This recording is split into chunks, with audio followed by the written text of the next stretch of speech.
lights are out and you stumble in the dark. You kept pushing on, but then you went too far. When your ship has sailed and all your dreams are lost, everything is wrong, you feel like it's your fault. Just remember, I will be there for you, baby. Remember, there's nothing out there to get you, don't forget it. When life throws lemons, just call me. Just call me. Just call me.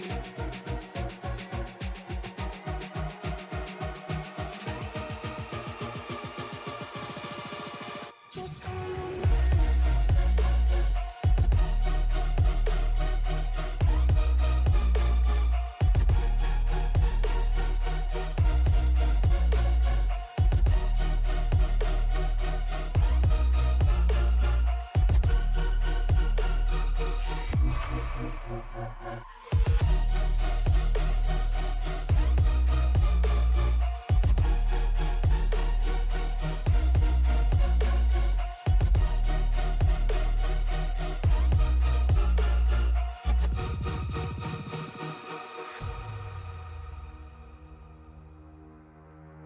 You're stronger now than you ever been. You gotta leave now, it's time to catch the wind. You will climb up high and look through the clouds, and when you're feeling low, I know you'll bounce back. Oh, and just remember, I will be there for you, baby. Remember, there's nothing out there to get you, don't forget it. When life throws lemons, just call me. Just call me. Just call me.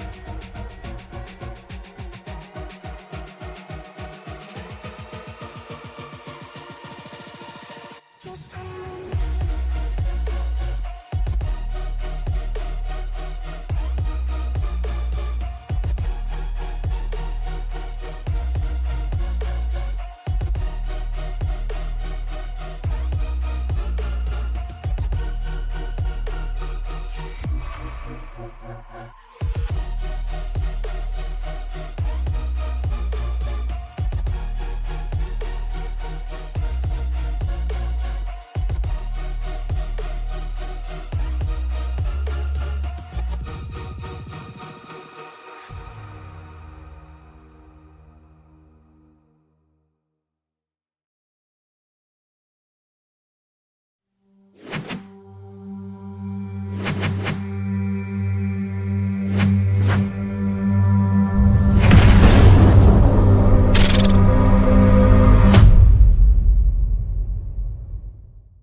Welcome, race fans, to the most exciting iRacing event of the week.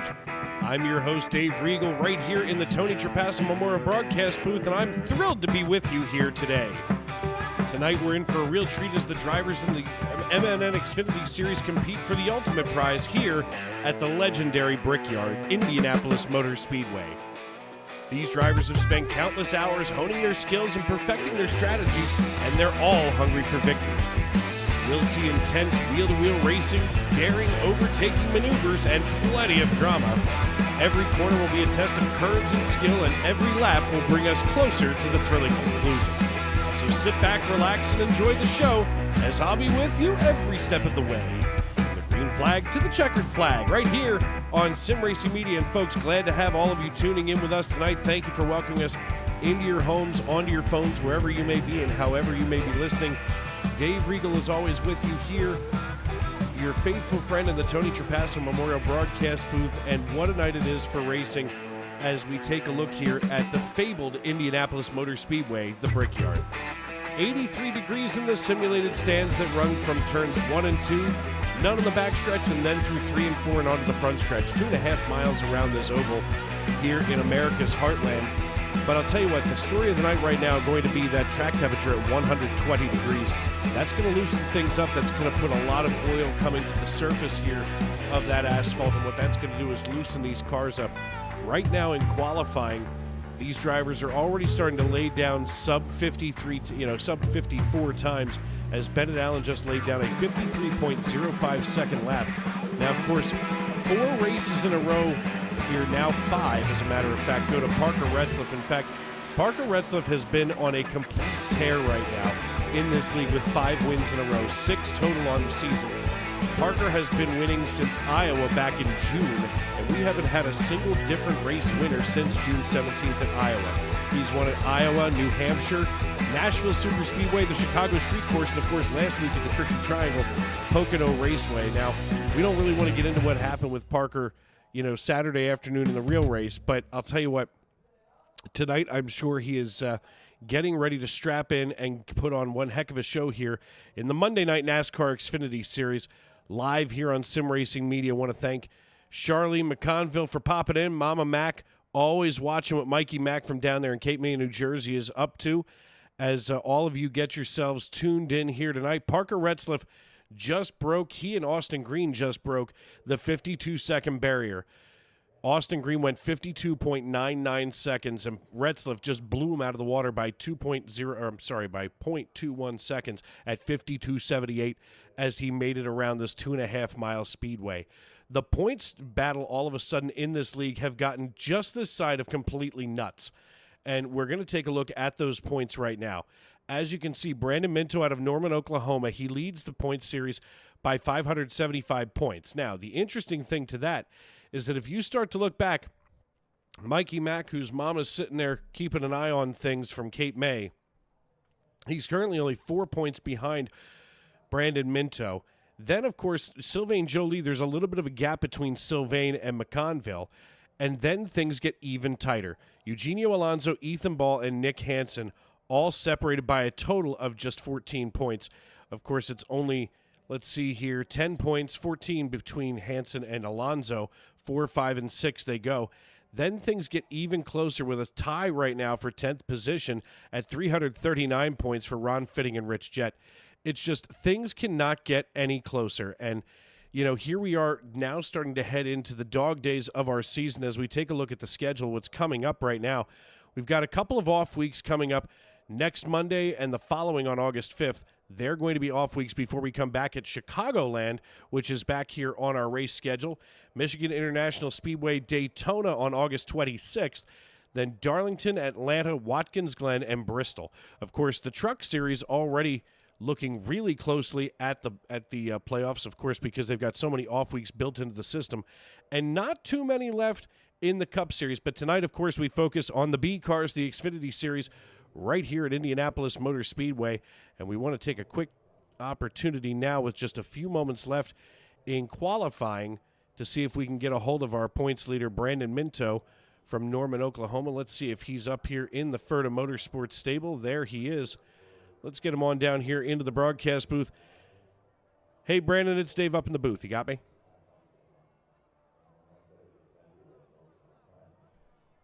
Brandon Minto, it's Dave up in the booth. You got me? This is the one time I get a hold of Brandon Minto and he decides he's not going to be sitting in the rig.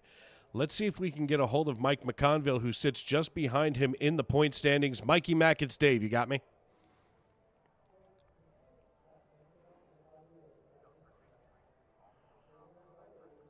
Hey, Mikey Mack, it's Dave. You got me?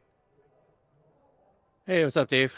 Buddy, listen, you come in here just a couple of points behind Brandon Minto. What's going through your mind as you get things ready to rock and roll here at Indianapolis? Well, currently I'm very disappointed in my lap. I don't know if it's the track temp or what, but I thought I had something to challenge Parker. I was practicing doing 52.7s just like him, and man, running a 53.20 has me worried. I mean, I'd say that it's a long race, but you had a really rough night last night, 160 laps here at Indianapolis Motor Speedway. What happened with the Steve Park Pennzoil machine? We were just stuck in traffic late in that race, so we took 2 tires, but the left sides were a little bit more worn than I expected. They were going to be with 30 to go, and just clipped the concrete a little bit and lost it. Tried to save it, decided to just spin it out, not to take out the 12 of Nolan, and accidentally took out the 59. So 100% on me. That was my mistake last night, but we learned things. You always learn stuff every lap you do, especially here on this hollowed ground.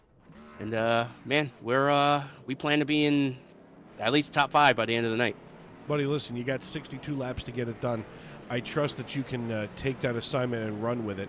Of course, Parker right now on a five race winning streak. I'm going to get a chance to talk with him in just a moment.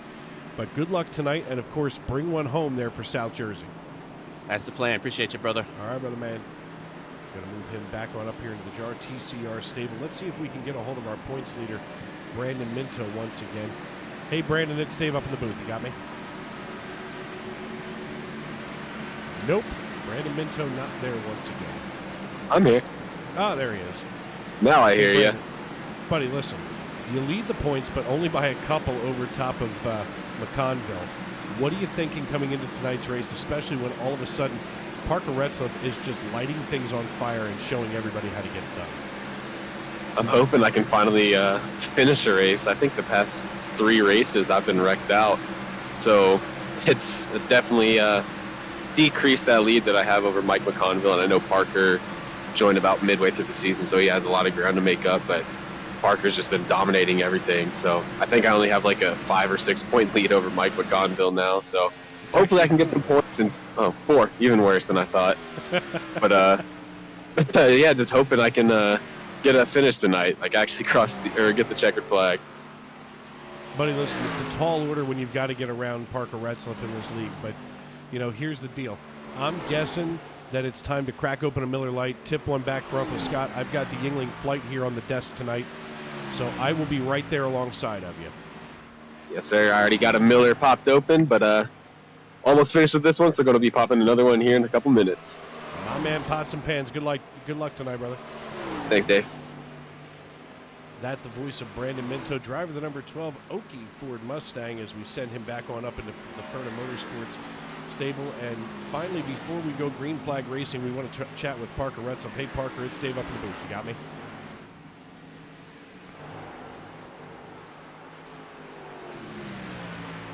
You might not got me, but you definitely got control of the 5. Hey, Parker, it's Dave. You got me? I got you. Hey, man, listen, nice little dirt track move right there. What are you thinking coming into tonight's race? I know you had a rough weekend here once again, but, you know, all things considered, you ran a 52.783 in qualifying. Are you purposely doing this? That's impressive. Yeah, I'm messing around with Brock, but no, I think the car is really good. I didn't know how my qualifying lap started out a little rocky, but I felt like the back half of the lap was the best I've done. So it feel really good about my car, and hopefully I can win another.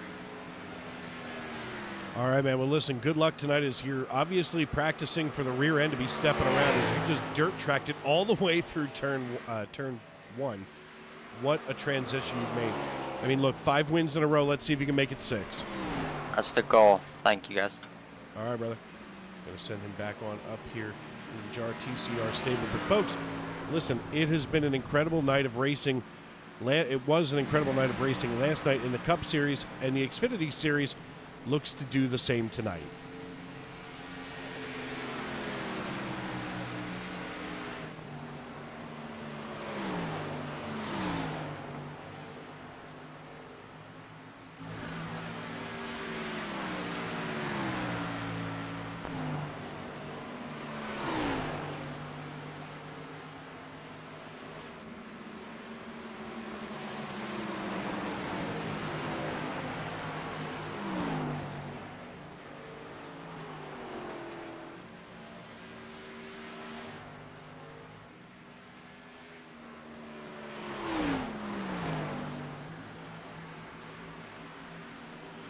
Going to quick take a look at our qualifying results so far before we get ready to grid up here. Parker Retzlaff going to be sitting on the front row. Austin Green sits to his outside.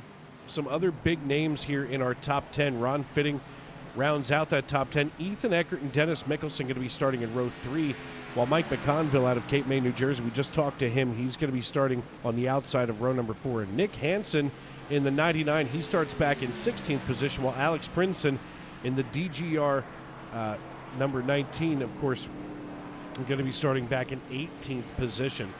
We look further back here. My brother in Christ, Tony Burt, he decides he's going to get started off here in 22nd.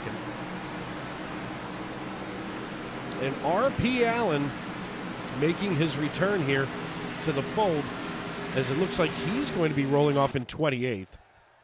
As warm-up has completed, let's get ready to grid up here at Indianapolis Motor Speedway.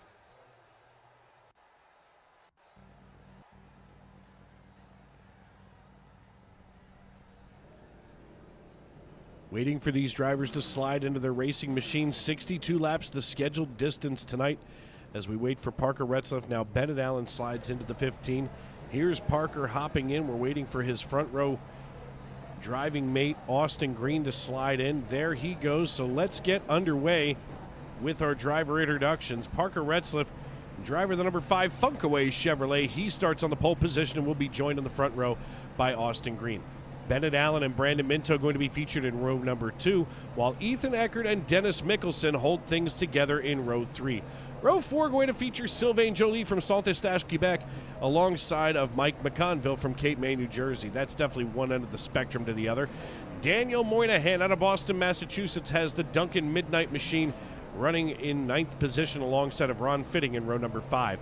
Row 6 is Brockton Packard and Anthony Savignano out of Erie, Colorado, and Ethan Ball going to be sitting on the inside here of row number 7. Payson Lindsay, on his first debut race here in the Xfinity Series, going to be on the outside of row number 7, while Nick Hansen and Gabriel Lafreniere sit in row number 8.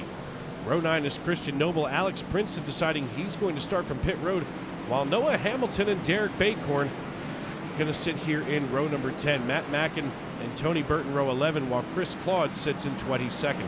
Logan Giesbrecht and Diego Rodriguez in row 12, with Michael Pilardi and Dan Morgan in row 13. Andrew Deemer and Steve Herring going to be in row 14, with row 15 going to Rich Jett and R.P. Allen. Preston is in the house from Great Falls, Montana. Richard Pruitt and McAdoo, Pennsylvania's John Wilco start in row 16, with Kavaja Holt out of Waynesboro alongside of Buenos Aires native Eugenio Alonso in row 17. Starting shotgun on the field tonight going to be Sam Bolin, and out of Bel Air, Maryland, by way, of course, of Pennsylvania, is going to be John Bawalda, driver of the number 51. 36 cars scheduled to take the green flag tonight as we get ready to rock and roll here. The iRacing.com pace car leading us down the backstretch. Seems like it's going to be 100 laps, not the originally scheduled 62, according to Sim Racer Hub, so somebody's going to have to fix that at some point. As we take a look there, it looks like somebody may have made a boo-boo in their typing. The iRacing.com pace car leads us into turns 3 and 4, and as he comes through here, all of these drivers going to check the gloves, make sure the belts are just tight here in their racing machine. The iRacing.com pace car brings us into turn 4. We can see the opening for that access road onto pit lane, of course, also used occasionally in the road course format of Indianapolis Motor Speedway. But the iRacing.com pace car looks to make the hard left turn down pit road. And that means, folks, that the only thing that's left to do is it's time to wipe the visor and adjust the 5-point harness. Grandma, grab some bricks, mortar, and a trowel. Settle in. Race fans, it's show time!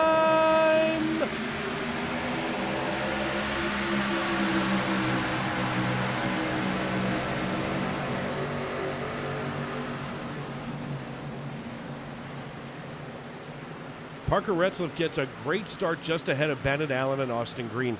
They haul it down into turn 2 as they come through the transition and get ready to go down the back chute early, as Bennett Allen looks to already try to attack Parker Retzlaff. They're going to go on board with Bennett right now as he looks here at the 32 of Austin Green sliding by. They suddenly go single file down the back chute And coming into turn 3, Bennett Allen now gets himself cranked up. Watch those RPMs start to climb as he gets here into the transition into turn number 4. Parker Retzlaff, as he gets ready to look out the rear view mirror, all he can see is Austin Green from behind him as these drivers just getting their cars warmed up, for lack of a better term. As we take a look back here, Parker Retzlaff, he's going to get credit for leading lap number 1 as we cross over to lap 2. Payson Lindsay on his debut race here in the Xfinity Series, running the number 39 Worldwide Express Chevrolet Camaro, just ahead of Ron Fitting in his number 3 Chevrolet, with a nice clean start to tonight's race. And I'll tell you what, a lot of these drivers have already decided to go single file, which is an important thing as far as getting some good racing underway here tonight. We look ahead to where Kavaja Holt is running in 22nd position. He just got around rookie Christian Noble in the 14 Toyota Supra as they haul it down here into turn 3. And as Kavaja Holt slides out here in the transition, he's going to now put 0.3 of a second between himself and Noble. We look a little bit further up in the standings, and Sylvain Joly now under assault from Mike McConville as McConville looks to the inside as they cross the bricks at the start-finish line, and McConville hauls it down into turn number 1, looking to make the pass on Sylvain.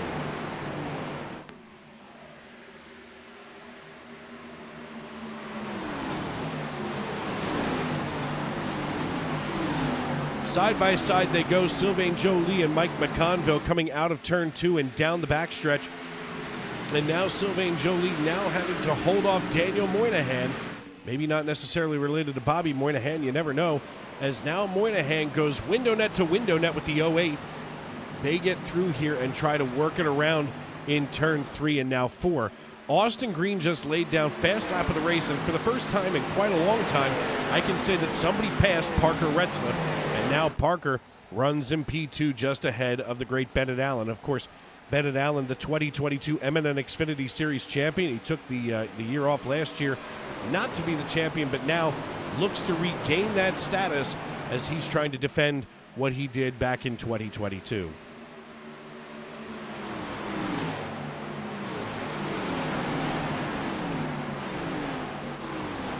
Keeping an eye right now on the 34 of Diego Rodriguez as we suddenly go under caution. Let's see what happened to Noah Hamilton as he's trying to get the 45 back underway. That's the Cane's Fried Chicken Chevrolet Camaro. Not sure what happened here with Hamilton. Let's see as we run back and look for the replay file.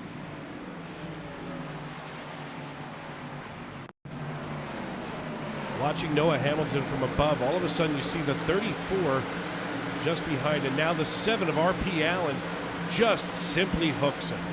Liberty University number 7 slides on past, and fortunately it doesn't look like a whole lot of bad action here for the 45. We're going to have to take a look and see where RP is now. He's currently running and being scored in 17th position.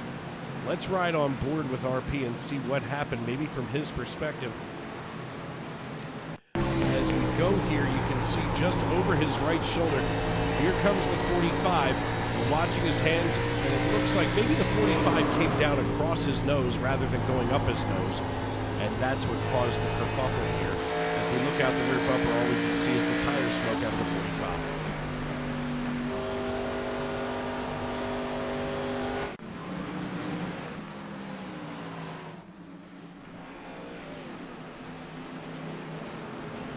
A couple of drivers coming down pit road for pit service. Of course, just involved in that is Noah Hamilton as he comes down, maybe to see how much damage he has there on the 45. Austin Green, your race leader, ahead of Parker Retzlaff, and that's not something that I get to say very often, especially over these past 5 weeks.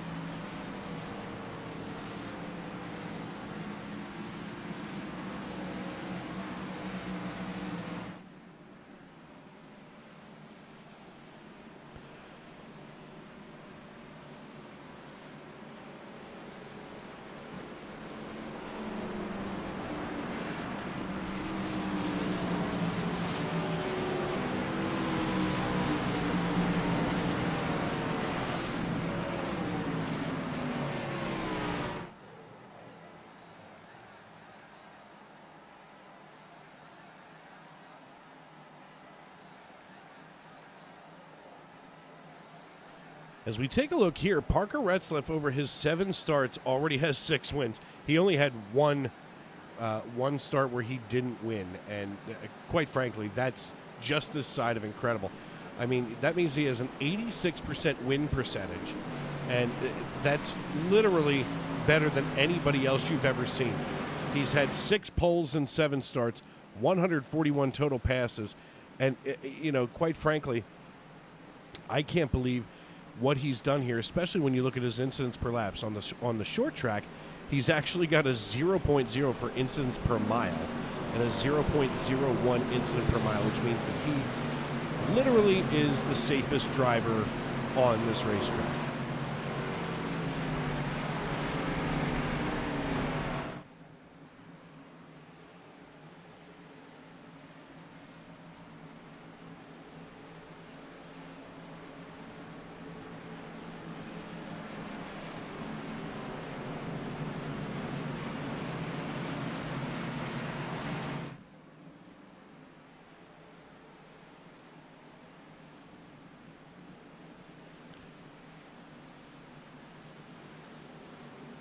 Paolo Capitini, powered by Autopolis. He is apparently from Italy, and he loves this sport. Ciao a tutti. All right. Apparently we have gone sim racing media worldwide here.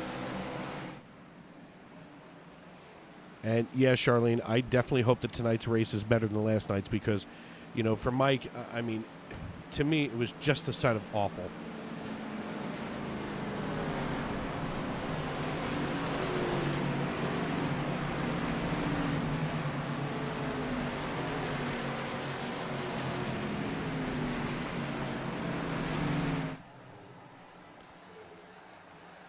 I'm going to have to wind up looking up how to translate Paolo's.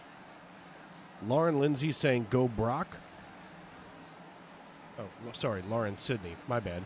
All of a sudden I feel a little unable to read. Of course, we're talking about Brockton Packard, driver of the number 63 here. As we check him out in that it's almost it kind of looks like a Jeff Gordon throwback here for Brockton Packard out of Zephyr Hills, Florida. Now, he confirmed with me last week that that's not Zephyrillus, that's Zephyr Hills. And I'm guessing that that's actually 2 words. I'm assuming. But regardless, Zephyr Hills, Florida native Brockton Packard here in the 63. He's already up 2 positions after qualifying in 11. And right now has the 63 in 9th position.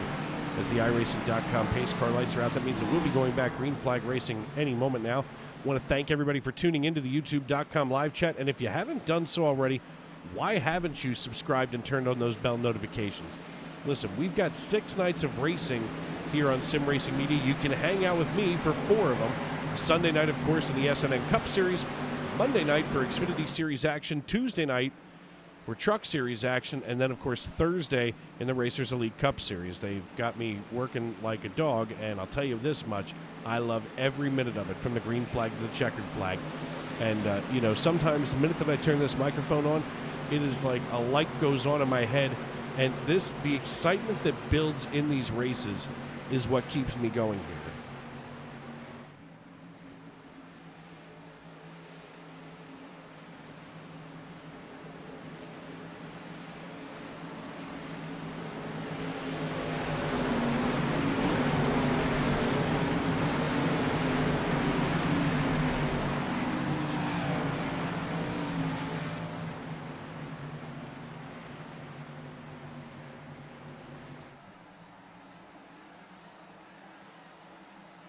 The iRacing.com pace car peels on down pit road. We hit the Geico restart zone. Watch the 32 of Austin Green drop the rear end of the racetrack, and he flyers down the front stretch here.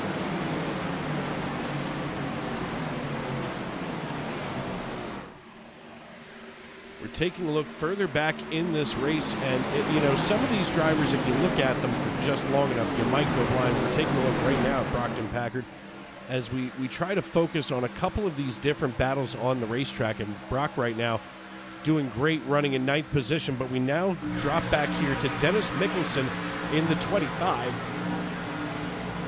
He's about to be overtaken by Pace and Lindsay. And now the Casey's number 99 of Nick Hansen working just behind the 25.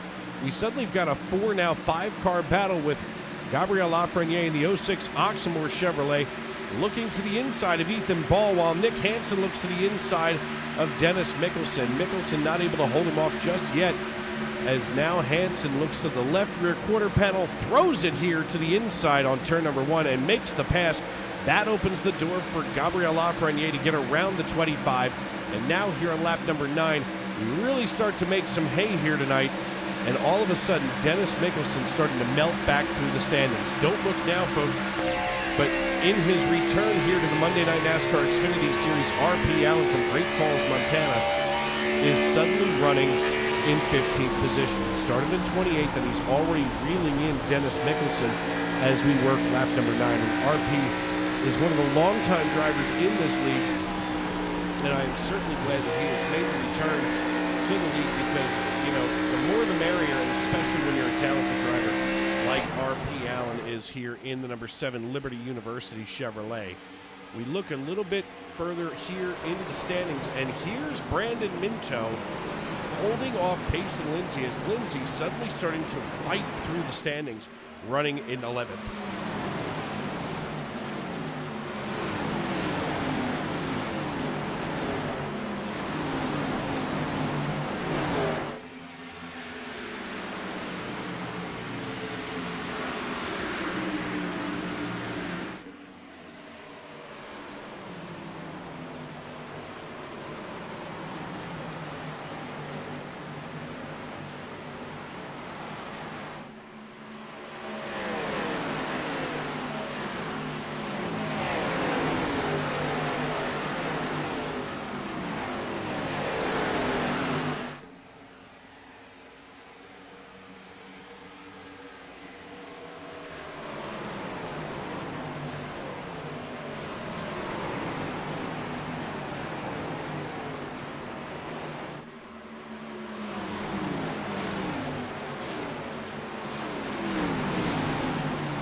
Nick Hansen looking to the inside now of Lindsay, as Hansen looks here in the 99 around Payson Lindsay, shoots it to the inside, being followed now by Dennis Mickelson in the 25.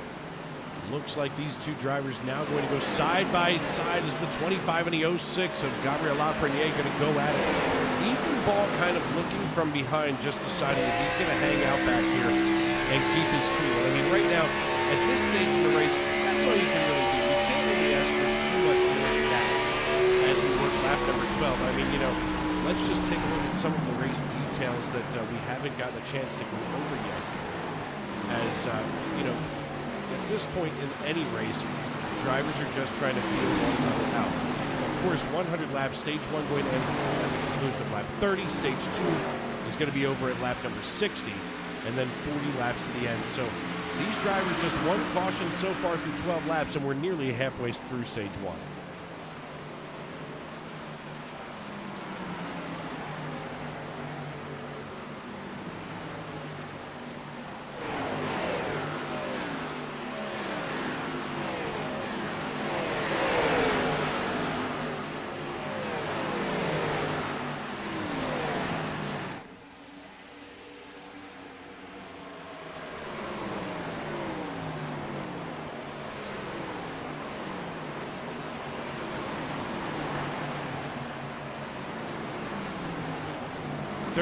Laps in the books, and Austin Green has led all of these laps with the exception of Parker Retzlaff taking lap number 1. Austin Green right now gapping Parker Retzlaff by 0.2 of a second and then some. Bennett Allen about 0.2 of a second behind him. Payson Lindsay has done nothing but fight it out tonight. I mean, side by side with darn near everybody from 12th back through 18th, and right now Lindsay running in 16th position after starting in 18th. We work lap number 13 here, and we're going to have to learn some more about Payson because, you know, quite frankly, when we get a rookie in this league, there's no bio information.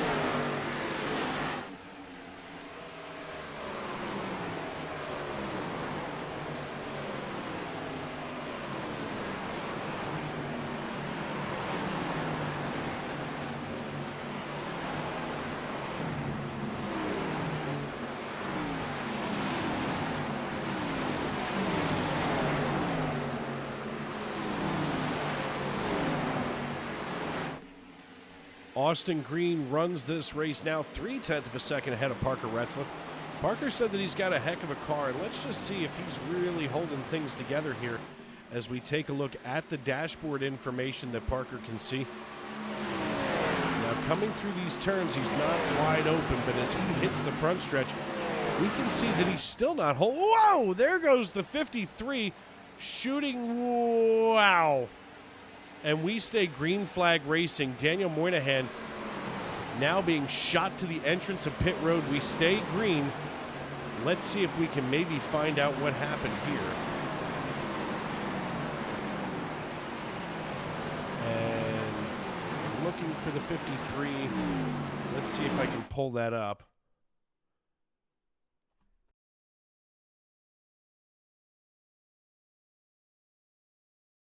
I can say this much. Moynihan cannot be happy with whatever just happened here to him. As we run things back here, it almost looked like he may have just caught a little bit of trouble here with Mike McConville. We're going to run this back to as they were coming through the transition from turn 3 into 4.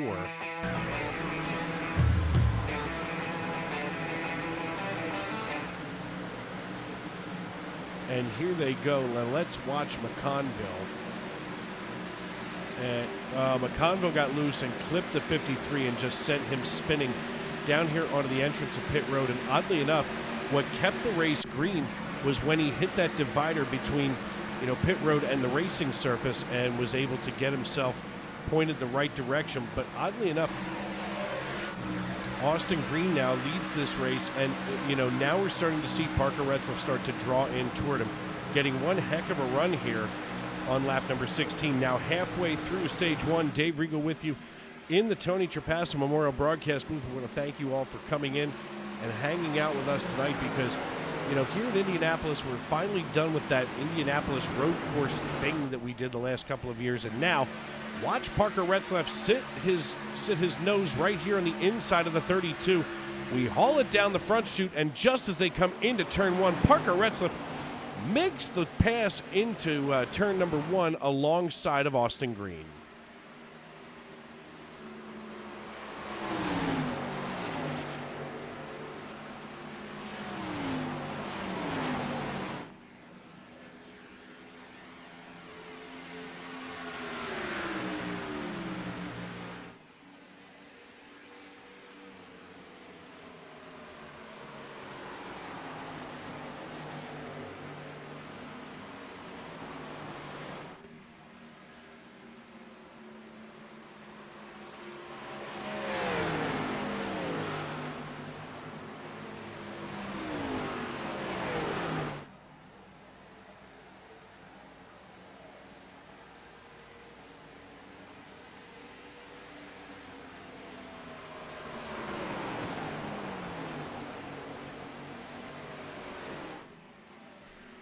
$18 laps in the books here in the Xfinity Series on a Monday night. Dave Regal with you in the Tony Trapasso Memorial Broadcast booth. We take a look at the YouTube.com live chat. Charlene saying that she enjoys me here in the broadcast booth. I appreciate that, as Martin Sidney still cheering on Brock Packard. And all of a sudden, we go under caution here on lap number 18. Let's see what brought this out. It never fails. As soon as I look away from timing and scoring, that's when bad things happen. Oh, no, and this might have been involving Brockton Packard. Let's see. And there is Brockton Packard getting wrapped just in front of, well, that's not the right number 12. I can't tell who that might have been, but Brockton Packard just got wrapped. Let's see if we can go to the chopper cam and get a better look at this.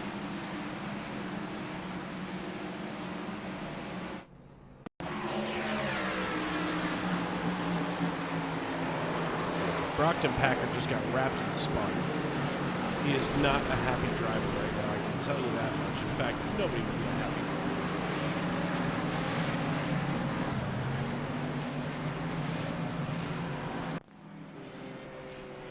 Well, that's going to leave Parker Retzlaff here with just a few more laps than 10 to go here in stage number 1, as Parker going to lead Austin Green, Bennett Allen, Mike McConville, and Anthony Savignano here in your top 5. We're going to step aside and pay some bills here on Sim Racing Media. I'm Dave Regal, and this is Monday Night NASCAR.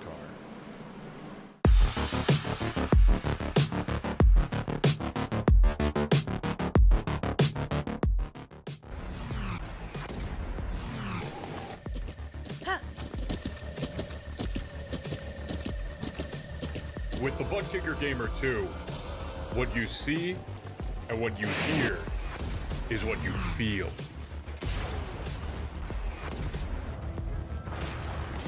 Butt Kicker. The future is feeling.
Basket can't defend. He's got the outside line for the second part, and he can't hold on. Going the long way around. We're going to be 3 wide for the lead as they all come to the line. Who is going to take it in the end? And here comes Lockwood. He's going to make the move to the outside. Quinn tries to force it off a little bit, but there he goes.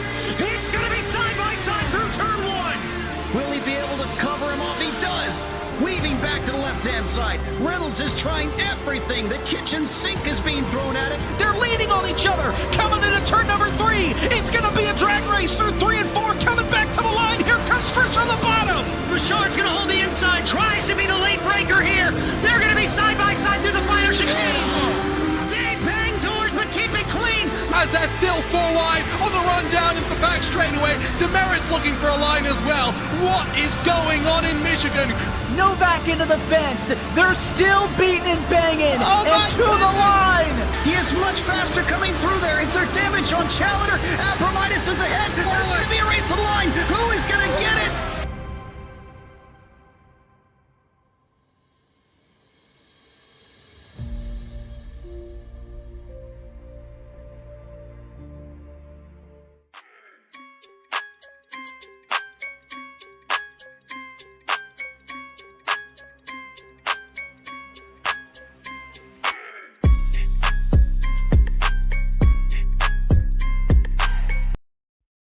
Racing isn't easy, but experiencing it is. iRacing puts you in the driver's seat with the industry's leading sim racing game. Drive on laser scan replicas of the greatest racing circuits from around the world. Go head-to-head against other drivers chosen by skill-based matchmaking to ensure competitive racing at every level. Compete across all your favorite series. In officially licensed cars, engineered to deliver the most accurate driving experience possible.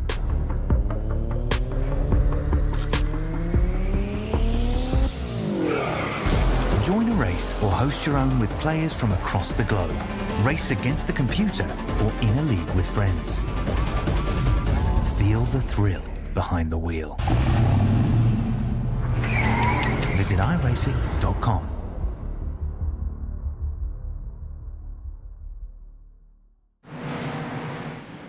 Welcome back to Indianapolis Motor Speedway. Parker Retzlaff, now your race leader, back to where he had begun this race in P1. Austin Green, Bennett Allen, and Mike McConville, along with Anthony Savignano, round out your top 5 after Brockton Packard just got hooked by accident. And now we get ready to go back green flag racing. The iRacing.com pace car coming back down toward the front stretch, getting ready to make the hard left turn down pit road. 10 laps to go as we speak. Going to be 9 to go in stage number 1.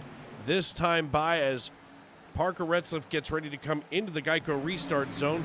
He does, and off we go. Watch the 5. Whoa!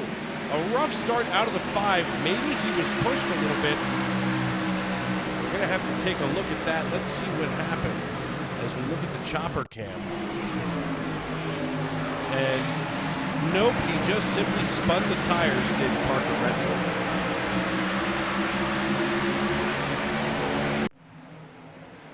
As now Parker's having to hold off Austin Green here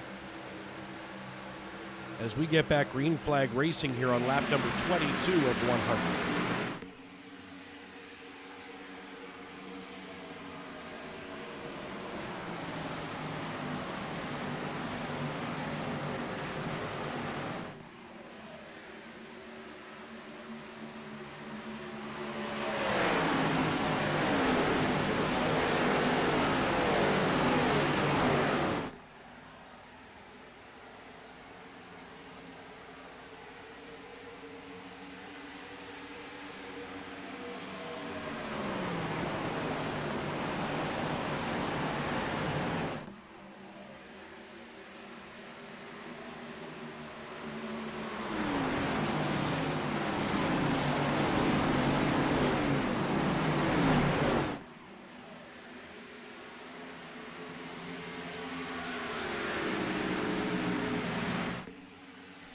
Parker Retzlaff leading Austin Green here in the 32. We take a look at the YouTube.com live chat. And Young Camel chipping in saying, 53, good for you, for me. Good for you, good for me. Get me in the booth next week, Dave. Okay, well, if that's what you insist on. 2 days in a row I get killed by guys over driving, says Alex Brinson, and he wouldn't be wrong. Maybe that's why he wanted to start from pit road anyway. Then Brockton Packard chiming in saying, love to have someone miss the corner by a mile and get caught by 2 seconds and just act like no one's underneath them.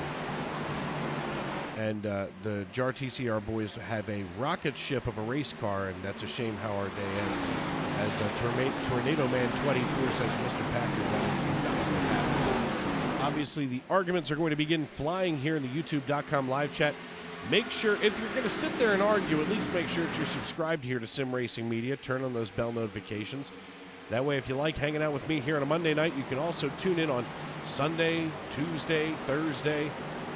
4 days a week, it's Days with Dave, as Parker Retzlaff and Austin Green lead this race. 1-2, they go by just about 4/10 of a second of a lead does Parker Retzlaff have, and now hauling it here to the inside is Austin Green, and maybe he thought that Parker Retzlaff was going to deep to the inside to try to break up the draft, but right now he's trying to get himself caught up to Parker, and Parker just has a lot of race car in his hands right now, and he's not ready to give up this lead.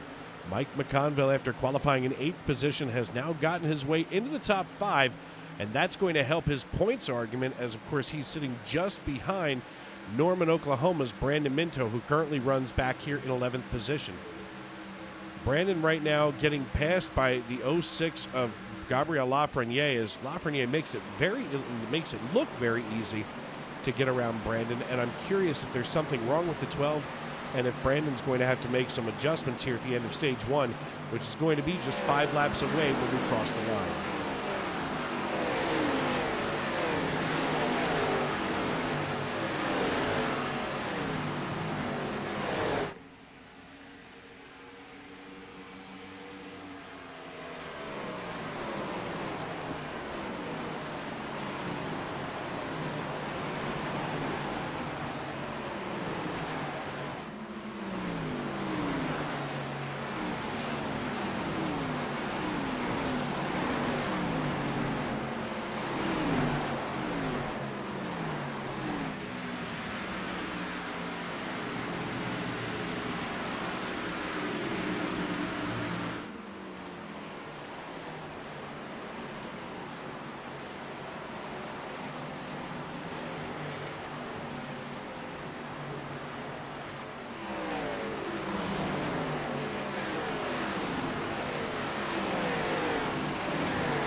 Having a little side conversation with Mike DeMoney, and all of a sudden the 12 Brandon Minto shoots down pit road here, as it looks like he wants to come in early and maybe try to flip the stage when we go back green flag racing. Parker Retzlaff still leads us as a little bit of a connection issue starts to creep in. Of course, we're looking at some storms coming from just about the southwest here, Pennsylvania. We'll have to check that out on AccuWeather.com. Of course, you can also check out the weather every day at the top of the hour on 105.5 FM WMGH if you're in the Pocono area. Of course, I know John Wilco can hear me Monday through Saturday doing the news and everything there, which is a lot of exciting fun for me at least. Then, of course, if you're not in the Pocono, Pennsylvania area, you can always check us out on the 105.5 WMGH app. And, of course, once again, at the top of every hour during the morning, you can hear me delivering the news. And just in case you get tired of me talking about race cars, we can talk about something completely different. As we look here at the local radar, looks like there's a lot of nasty stuff out toward western Pennsylvania, creeping its way here toward the eastern side of the state, but it's going to get hung up around that Blue Ridge area as we work lap number 28 here at Indianapolis Motor Speedway. Parker Retzlaff now gapping Austin Green by 1.5 seconds. We look a little further back here, and I can't see. That's the 25. The 25 and the 50 of Anthony Savignano. Wow, contact here as Savignano trying to hold the 25 off. And I don't know if that's intentional, but Dennis Mickelson and Anthony Savignano side by side, the battle for fourth.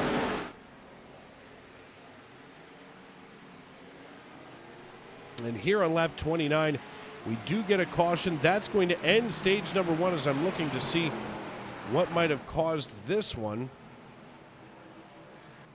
I don't see anybody tumbling through the standings, so this may have been a caution for debris. As Brockton Packard comes down pit road, and it says that Chris Claude went off the racetrack, and that's not normal. So let's take a look and see what happened with old Chris here in the 10. Wow. Let's just run this back as far as we can before, obviously, he blinked out of the frame here. He got a good run on Alex Princeton, and he gets right. Princeton tags Matt Mack, and it turns into an accordion and shoves Chris off the racetrack. That's definitely not what Chris Claude needed, as he's in a points battle for his life right now.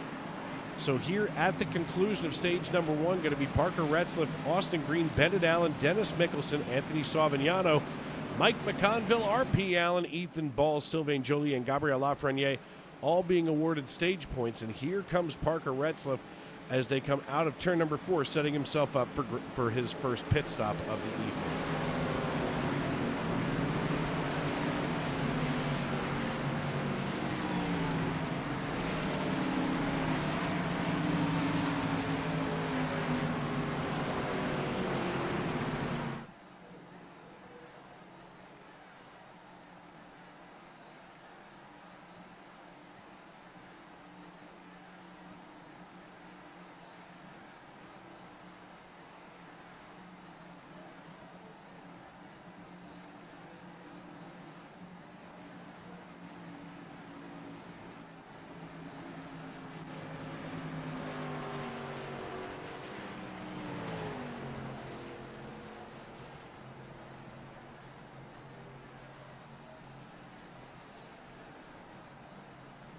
Some interesting connection issues here.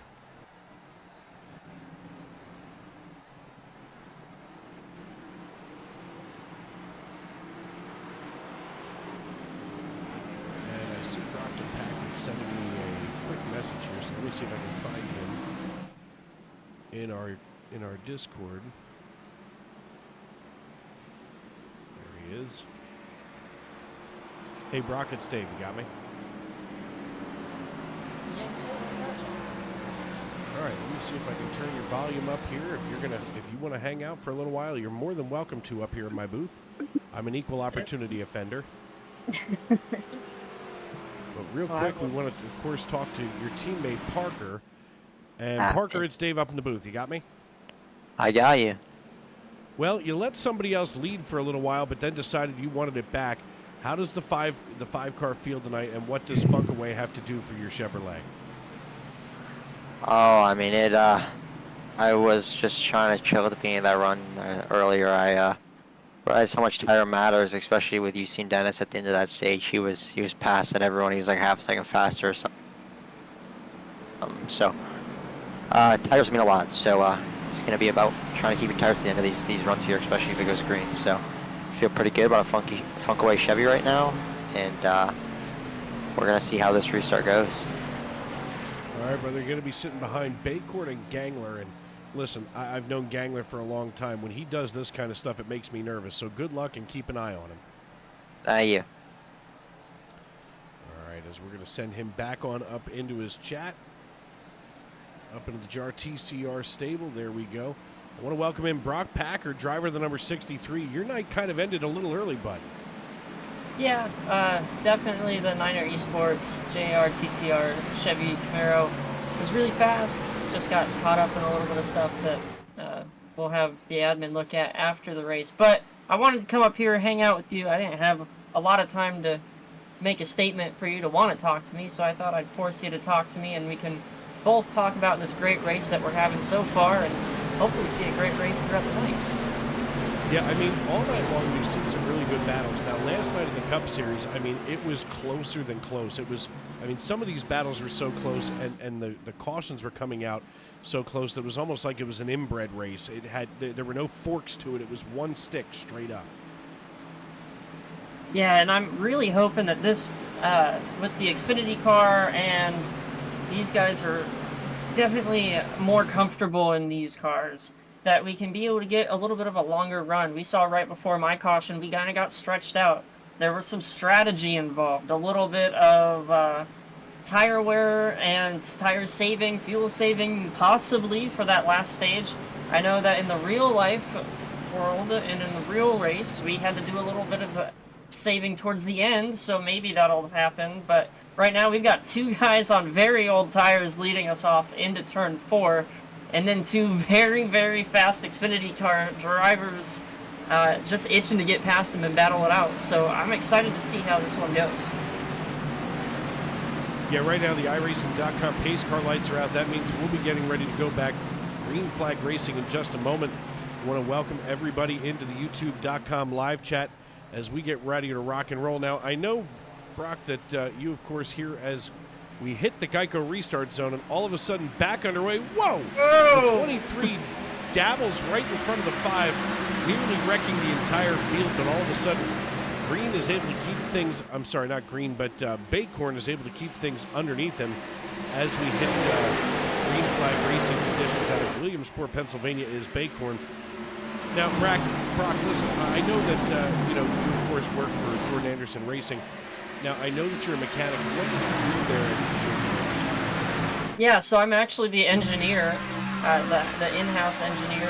I go with the 32 if Jordan runs it. I was also stand-in for Parker as he gets a little loose on the inside, but able to clear that 23.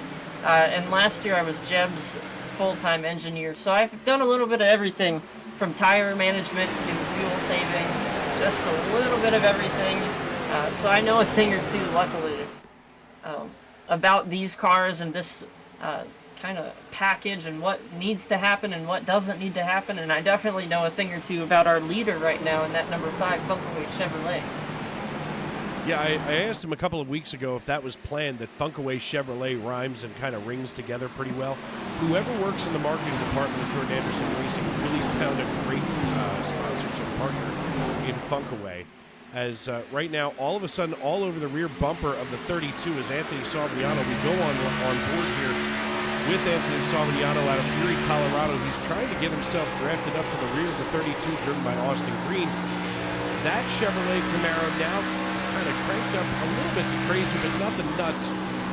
As we now work lap number 33 on our way to lap number 60. Now, of course, as the engineer, you're sitting there trying to do a lot of the calculations and the things that you've got to do to get through a race. Now, at a place like Indianapolis, of course, everybody wants to do really well.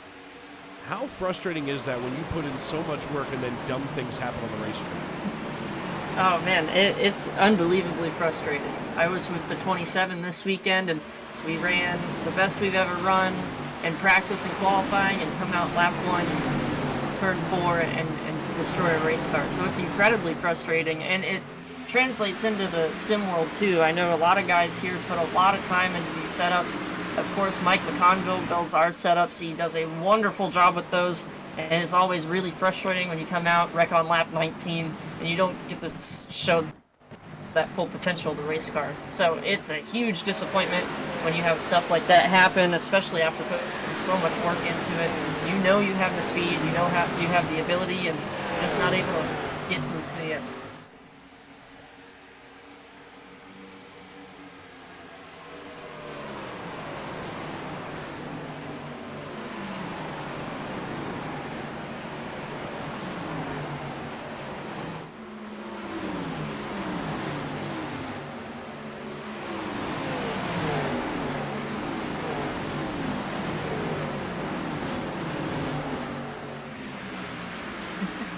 Yeah, I guess so, but I don't necessarily love getting taken out early just because I want to get through the race. I'm here for the long haul. That's why I'm up here with you, because I just love this, and I love this league, and I love racing with these guys. So you just want to get to the end and eventually maybe have a shot at a win, which I've been lucky enough to have, and Parker's had almost 5 in a row now, so I want a shot at it. I hate getting taken out early because it feels like you never really had a shot at it. Because you never know how this race is going to play out. It's 100 laps around this 2.5-mile super speedway. It's going to be a long night for a lot of these guys, and hopefully not a super long night for us, but an entertaining night for us. Yeah, that's always my big thing. I mean, when I'm sitting in here, I want to be entertained, and if bad things happen, it kind of breaks my heart a little bit. And I mean, whether in the real world or not, it's almost like if it turns into, some kind of a caution festival, it's like a rain delay in real life. I would rather just get under the bleachers and wait for it to be over, and come back when all of a sudden we're green flag racing and being competitive again. Now, you said that you were working on the 27 this past weekend. How does Jeb, get himself ready for a race like this? And when bad things happen, I mean, I know that he finished 19th. When bad things happen, what does that do for a driver's confidence level coming into the sim later on just to kind of unwind? Well, every driver has their kind of superstitions and must-dos before a race, and Jeb kind of hangs out by himself. He obviously has media obligations. He works very hard with his sponsors and partners, and when he has time to kind of relax, he's always working on the car, trying to figure stuff out. Very hard worker, and Jeb sometimes can be a little bit on the wild side, I guess, on the radio. If you've ever listened in, you can know that. I do love it. But that just means he's got passion for it, and he's wanting to get better. And we've had such a rough season for both cars this year. We're just trying to get a little bit of luck our way, and man, getting a bunch of damage on lap 2, it definitely hurts not only the driver's confidence, but the team's confidence. As we're watching a pretty good battle here. That's is that the 23 there, falling back a little bit? Those old tires starting to show face? Yep, that's the 23 of Baycorn. He nearly makes contact with the 84 of Logan Giesbrecht, and wow, loose as a goose. Let's watch the 34 and the 25 dance around together, nearly having to do the old do-si-do to get out of the way of Diego Rodriguez. Now, Rodriguez came down on lap number 29, and the 29 of Michael Pilardi came down as well. But the old tires belong to Baycorn here, who came down on lap 19. So he's got slightly older tires as we're about 22 to go at the line here in stage number 2. Of course, I'm joined right now by Brockton Packard, engineer in real life, and wow, what, all of a sudden the 34 gets the chrome horn out. That is spelling danger right now, and Brandon Minto probably desperately wants to get away from that. Yeah, the good thing about me being in the race as a driver is I can hear all them talking about it, and there's definitely a little bit of a pucker moment there for a couple drivers. You definitely don't want to see, especially right now, this track is very single lane. It's very bottom dominant. You got to get your left sides on either the curb or right on the white line, and whew, there was a couple of guys a little bit scared for that one. Yeah, this is a wild one here tonight as Brandon Minto now gets ahead of Baycorn and Rodriguez. He gets away from some of that mayhem, and now he brings along the lap car of Alex Brinson. And, I've told the story a bunch of times. Back when I was a driver in this league, You know, I remember Princeton's first night in the Cup Series, and I thought, who is this guy? And Princeton has turned into one of the class acts of this league. And my heart almost always breaks when I see bad things happen to him on the racetrack. You know, it's not fair for anybody when a good race car driver gets taken out. And sometimes I think that's why, you know, even though that he's on a 5-race winning streak, that Parker, that's how he gets to bring the 5-car back in one piece for what seems like week after week. First of all, he's able to see beyond sight and get around the traffic. And second of all, once he's up front, there's no reason to give it up because you're bored. Stay up there and stay away from the trouble. Yeah, we definitely try to convince him to come down pit road and make it interesting for us, but Parker's just such a smooth driver. You can see it in his hands and his throttle movement. We see it in real life. We see it in the Chevy simulator. He's just so smooth, which makes him so hard to deal with on both in real life on the track and in sim. He's just very smooth. But right now, Bennett Allen is hanging with him. I think that's kind of surprising Parker a little bit. I will say Parker was probably saving a little bit throughout this run, trying just to get to the end of the stage, keep his car in one piece. But I am kind of surprised that a couple of these guys able to hang with him. Yeah, it's almost like he's not using all of the car, and I'm starting to look here as you talk about throttle control and how smooth his hands are. Folks, we're here on board with Parker Retzlaff in the cockpit, and we can see the way that he's got the offset here in the wheel. That's a creature comfort. But wow, he just ceded the lead away to Bennett Allen. Well, there you Bennett go. Allen just blew his doors off. And honestly, I can't, Dave, I don't know if this is a strategy thing or maybe he went a little bit too far on his adjustments. The car looks pretty planted towards the exits. I know a lot of our cars were having trouble on exit, but I don't know, Dave. Maybe he's just thinking long game. And that's a yellow. Looks like that might be the stage, possibly. No, it's not the stage break yet. We're looking here at the replay of Bennett Allen just getting right on by the 5. Now, that can make things interesting. Now, I don't see anybody, you know, tumbling through here, but Rich Jett looks like he didn't have a good day as he just entered pit lane almost immediately after the after the yellow flag hit the sky. Let's see what happened here as we watch the double natural just behind the 67 and the 96 of Ethan Ball. Whoa! Oh, that's frustrating. That's definitely not what you want to see. I mean, I'll tell you what, right here is just about the pucker point, if we can call it that. Watch Rich Jett as we're going to go slow-mo here. He's pirouetting toward the entrance of pit road, and he can see that divider between pit lane and the racing surface. And just as the nose of the car makes its rotation, if he was only about a foot further, he would have caught that wall, and he just barely avoided catastrophe. That was incredible. Sometimes it pays to be lucky in both real life and and virtually. Without a doubt, as Bennett Allen now sits behind the iRacing.com pace cars, the lights are on. It looks like Bennett's going to duck on down pit road, and Parker's going to, wow, just at the last moment decide to squeeze in here. That was black flag temptation number 1, that's for sure. Gabriel Lafreniere stays out on the racing surface, and okay connection. We can stabilize anytime we want. Of course, we've got some nasty weather rolling in here in Pennsylvania. Why not? Ooh, RP Allen might have gotten a black flag for that.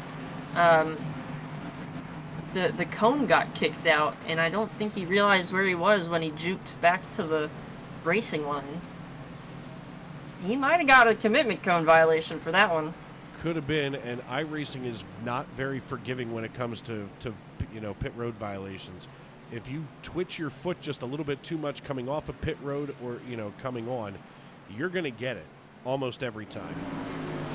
Oh, yeah. I have, the last few weeks, I've been the master of screwing up pit road in one way or another. A speeding penalty, sliding through my box, not seeing my box a couple times. iRacing pit road is a very chaotic place, so you got to be on your marks all the time and make sure you know where you are and what you're doing. And I don't know. We'll see. We'll see if he has to drop back. But if he didn't get a penalty for that, that is a lucky man right there. Yeah, absolutely. Now, since we're here under caution, we can kind of step back from the race itself. when you come to the track, like, what is your favorite track to go to out of the ones on the circuit? It's a tough one. There's so many that are just so cool to be at, have such a good character to them. Obviously, being with the 27 last year, getting our first win as a company and a team, and my first win in any NASCAR series, Talladega has to be up there. Bristol's super cool to be at. Daytona, and of course Indy, just the prestige behind these racetracks. Some of the best facilities in the world we get to go to, so that's pretty darn cool. And it looks like the number 7 of RP Allen stopping off the turn 4 here, he did get a penalty for that. Yeah, it's definitely going to be the EOL. I see him stepping back here as he's going to have to let the longest line go by and get himself set up for when the lights go out, and they just did on the pace car. I mean, me personally, I'm biased by the tracks that I've been to, and right now my favorite track is Miami. I'll be down there in October again this year, and just what a cool place to go. I love that it almost turns into like a carnival around, you know, the racetrack. There's so many different things to do for the fan experience, and, you know, last year I was fortunate to be in the garage area, and what an intimate sport when you're trying to, you know, just literally, they let people wander around. Sometimes I assume as a fan that's great, but you as a you know, as a team member, that has to be a little bit frustrating from time to time. There are times where people don't really understand where they are and what's going on around them, but for me it's cool to see all the people and kind of talk to them, answer some questions here and there. I enjoy it. I'm a people person, so I like hanging out with them and kind of teaching them a little bit about what we do, because it's not every day you get to talk to an engineer or a tire specialist or an interior guy. We have a cool job, and sometimes we forget that, and it's good to be reminded every once in a while. Yeah, I tell the story. Last year it was dumber than a box of hammers. There I am. I go in. I'm at Miami, and I go to use the restroom, and you know, I guess in my mind I feel like, you know, in other sports, you know, the athletes are always, you know, kept ensconced away from people. But for whatever reason, Josh Berry winds up in the bathroom at the same time that I do, and I'm at the urinal next to him. And like, part of me realizes, hey, that's Josh Berry. The other part of me goes, and he's just here to pee like a normal human being. Leave the guy alone. It is the mental dilemma of being part of NASCAR, being a fan and wanting to. We always forget the people behind the helmets and behind the fire suits are just normal people, believe it or not. But pace cars coming off here. We got a front row, a couple rows of old tires and a couple rows of new tires. Let's see how this goes. Pace car's off, green flag is out, and whoa, wheel spin. Wow.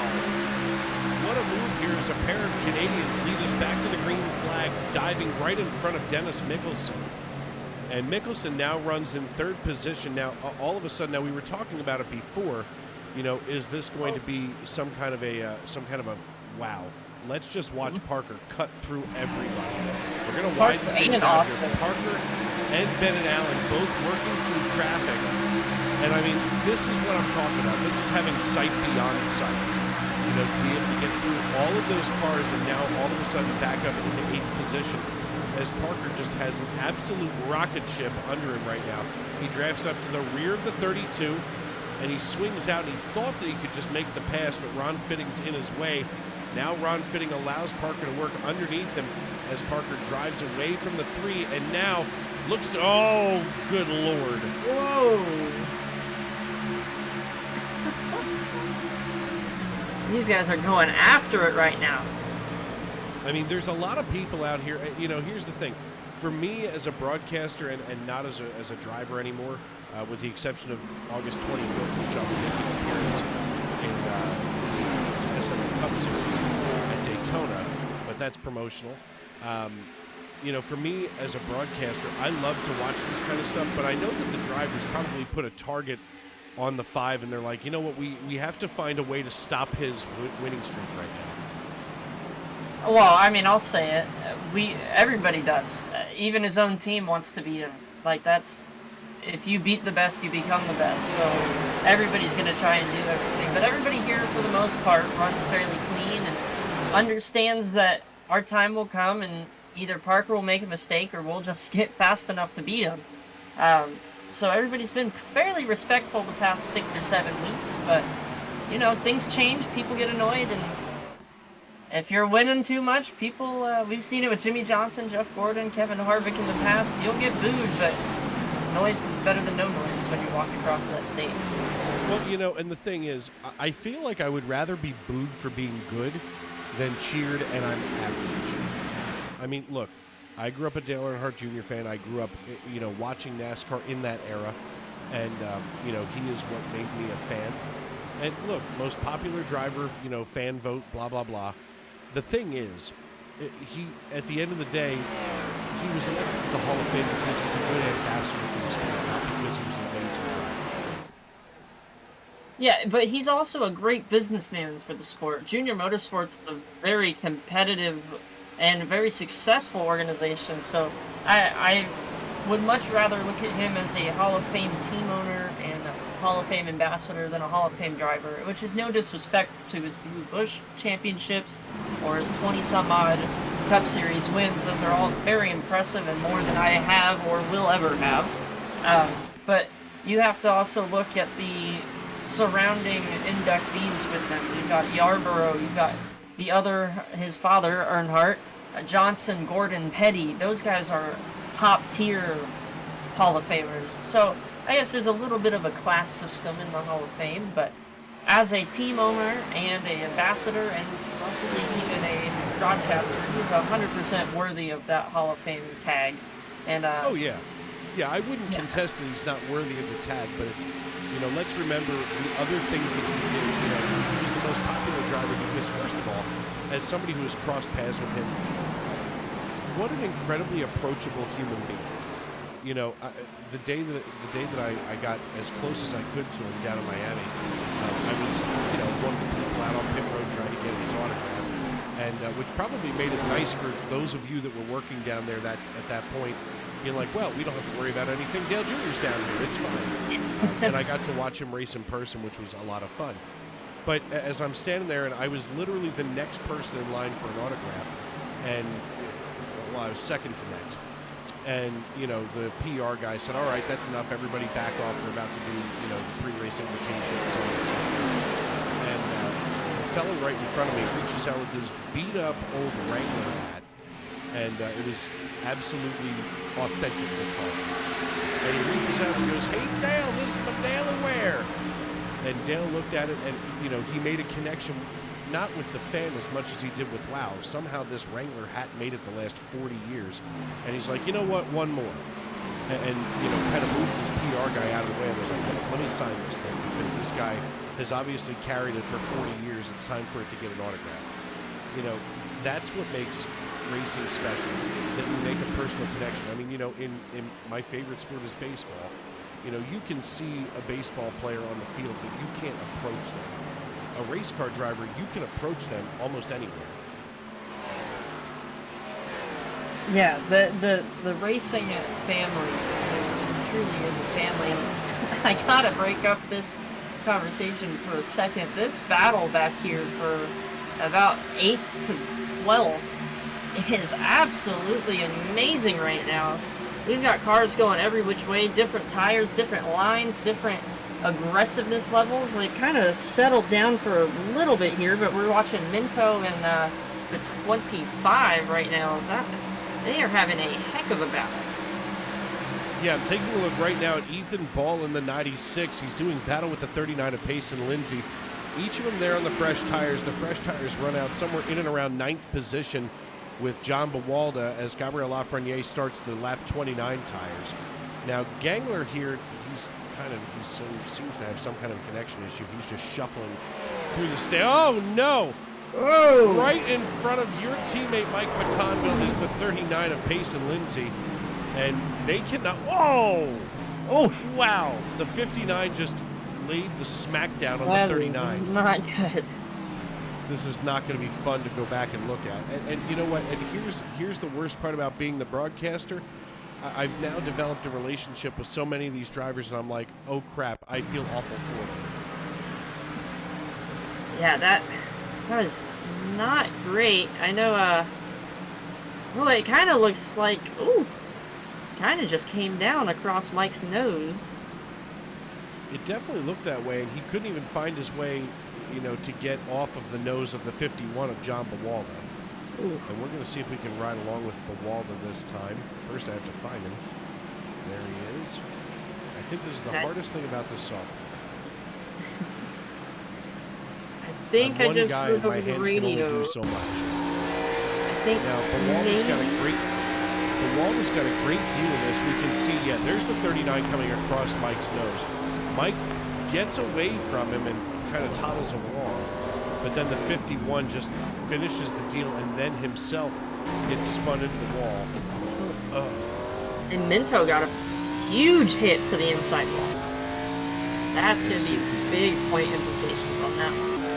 Yeah, especially because he was only 4 points ahead of Mike at the beginning of this race, and Mikey Mack out of South Jersey has got to kind of, he's probably got that Cheshire Cat grin right now as he thinks, all right, that's a little bit more gap, closed up here between himself and Minto, as Minto runs deep in the field right now in 30th position. And here's Minto. He sees the wreck in front of him as we widen things out to the blimp, and Minto, oh, Lord, that is not a safer barrier there on the inside. No, that engine is destroyed. He's got at least 30 minutes of repairs. It's going to be rough here. I think I heard that possibly the 39 got loose on corner exit, and it kind of just sent him down the track. I think I heard that. I'm not sure. Just a tough break for all those guys. We're going to see more of that as the race goes on here. We're past the halfway point. We're working our way toward the end of stage number 2. We're going to step away and take a quick break here on Sim Racing Media. I'm Dave Regal. He's Brock Packard, and this is Monday Night NASCAR. Racing isn't easy, but experiencing it is. iRacing puts you in the driver's seat with the industry's leading sim racing game. Drive on laser scan replicas of the greatest racing circuits from a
Basket can't defend. He's got the outside line for the second part, and he can't hold on. Going the long way around. We're going to be 3 wide for the lead as they all come to the line. Who is going to take it in the end? And here comes Lockwood. He's going to make the move to the outside. Quinn tries to force him off a little bit, but there he goes. It's going to be side by side through turn 1. Will he be able to cover him off? He does. Weaving back to the left-hand side. Reynolds is trying everything. The kitchen sink is being thrown at it. They're leaning on each other. Coming into turn number 3. It's going to be a drag race through 3 and 4. Coming back to the line. Here comes Frisch on the bottom. Richard's going to hold the inside. Tries to be the late breaker here. They're going to be side by side through the final chicane. They bang doors, but keep it clean. As they're still 4 wide on the run down into the back straightaway. Demerit's looking for a line as well. What is going on in Michigan? Novak into the fence. They're still beating and banging. And to the line. He is much faster coming through there. Is there damage on Challenger? Abramitis is ahead. There's going to be a race to the line. Who is going to get it?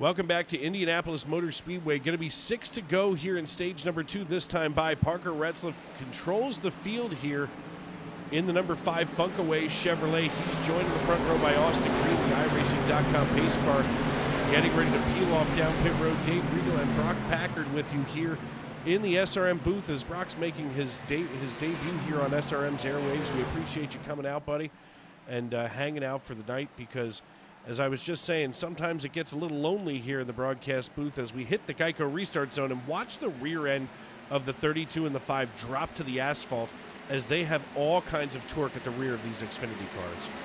Yeah, these are both JAR TCR cars, both Mike McConn built specials under the hood, and you can tell as they're both side by side down the short chute into turn 2, that 32 has a little bit of right side damage. Parker slides up the track. Bennett Allen looking, trying to get there, not quite going to get there.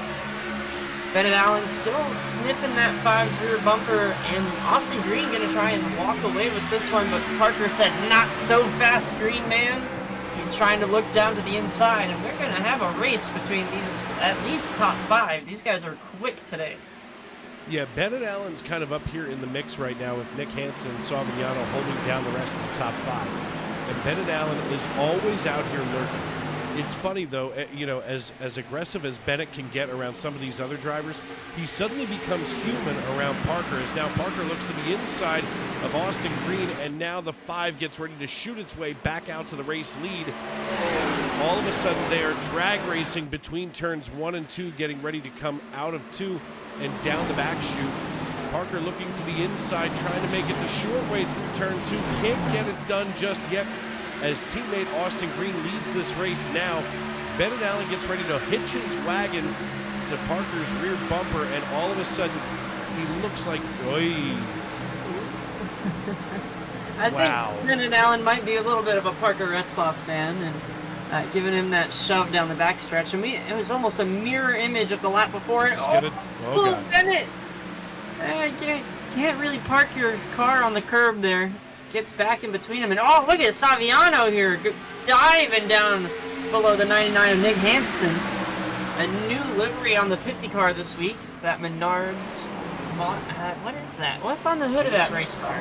I see Casey's on it. I don't know if you should be able to see it on my screen. It's the Casey's 99. That's something that we don't have here on the East Coast. I'm not sure what in the world it is. And to be completely honest, I only know Menards because, NASCAR. We don't have Menards here on the East Coast.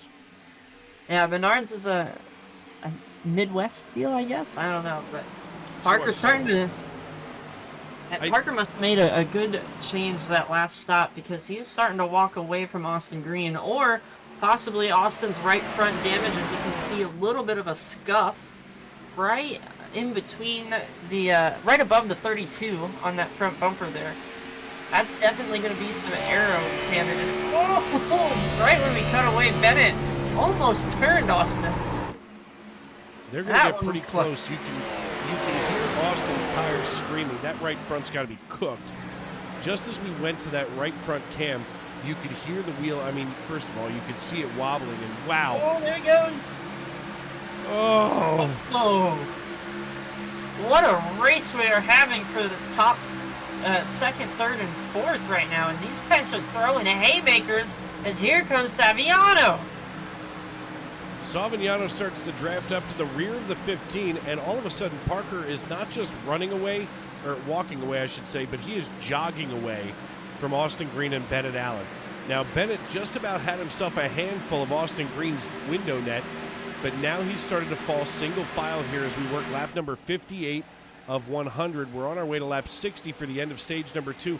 Bennett looks like he's going to reload and try to go after him again as he looks to the inside, but it seems like every time Bennett comes to the inside, without any help, he's not going to get around the 32. Savignano's not being patient enough right now to understand that he's got to just stay behind Bennett and try to get help here from Ethan Ball in the 96. It looks like these two drivers are just too stubborn for their own good right now as we head down the backstretch into turn 3, as finally Bennett gets around Austin Green and now brings Savignano with him and across the... Wow! took the bumper off of the 50 car. Oh my goodness, what a save though. He and shaved oh, the Austin's bumper out of control. Austin shoves the 15 out of the way. Bennett Allen goes way wide. They're 3 wide. They're wrecking. They're wrecking. Oh my God. Oh my Here goodness. At the final lap of stage 2, what a disaster. And of course, that's the same time that we decide to have connection issues. Thanks, Verizon. Oh man, and the 89 almost gets involved. A lot of guys trying to avoid that. Indy is such a narrow track. Oh, that could have been way bigger than it was, and it was already very big. McConville's in it. Bennett's done. The 50, Savignano in pit road. Those guys both have major damage. As we go to the replay, we take a look here, and we can see Bennett wipes up into the... Oh, and Hansen's in it too. The one's not going to be happy. Oh, God. And Mama Mac is sitting in the YouTube live chat, probably angrier than a hornet.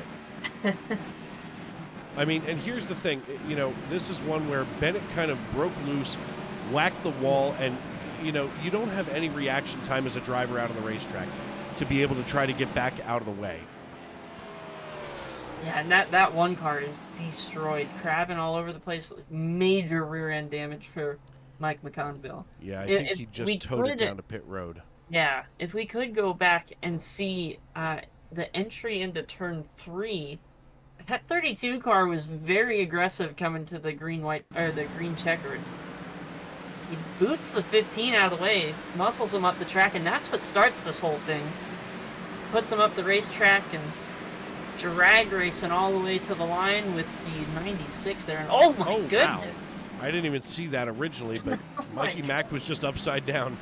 Did he hit the inside? Did he hit the pit wall? He might have. Let's go here to the nose here of the 1. Get ready, folks. This one might be coming right at you. Here we go. He sees the ball drop below. Here comes the ricochet of the 15. Boom. Blindside. Yeah, he never saw it coming. As he Yep. He ramped himself. Let's see if we can run this back just a hair. I want to see what caused him to flip as we go to the blimp cam. And he's going to hit the end of the pit wall, right? Yep. There. Oh, and geez, the 99 hit it too. Bounced him straight back into the way of everybody. Man, thank a God lot this of is a good sim. cars got tore up. Yeah, thank goodness. Oh, you know, that's something... in the chat, definitely mad. You know, that's something that I say so often here on the sim, as now we've, of course, seen the end of stage number 2. You know, where when we sit here and we see those kind of wrecks, in real life, like, that is a red flag condition all of a sudden, and the ambulance is out on the track and everybody's holding their collective breath. Fortunately, here in the sim, as long as you're not in, like, a full motion rig with, like, a gyroscope in it, you're basically fine, except that you're very, very mad. Yeah, that took out a lot of good race cars. Just somebody being a little bit too aggressive, and we're down 4 very good race cars that had a shot at a win, if not a top 5. For sure. Man, I just realized both of the top contenders for the championship points right now are out of this race at the moment. They could, if they wanted to, repair their cars, but that's going to be a lot of damage. Well, it looks like Brandon Minto has put it on the hauler. Mikey Mack is going to stay. He's got about a half hour of damage and then some. So he might be able to go out and just run a couple more laps, get a couple more points. But staying out on the racetrack right now is Alexander Gangler, and this is the time when I just want to put my head through the desk. I see somebody who's got 20-lap-old tires in front of the rest of the field who just came down. And listen, I love Gangler. He drives my old car number, and the 8 crew is a good group of guys. But at the same time, when you make boneheaded decisions, dumb things will happen on the racetrack. It's inevitable.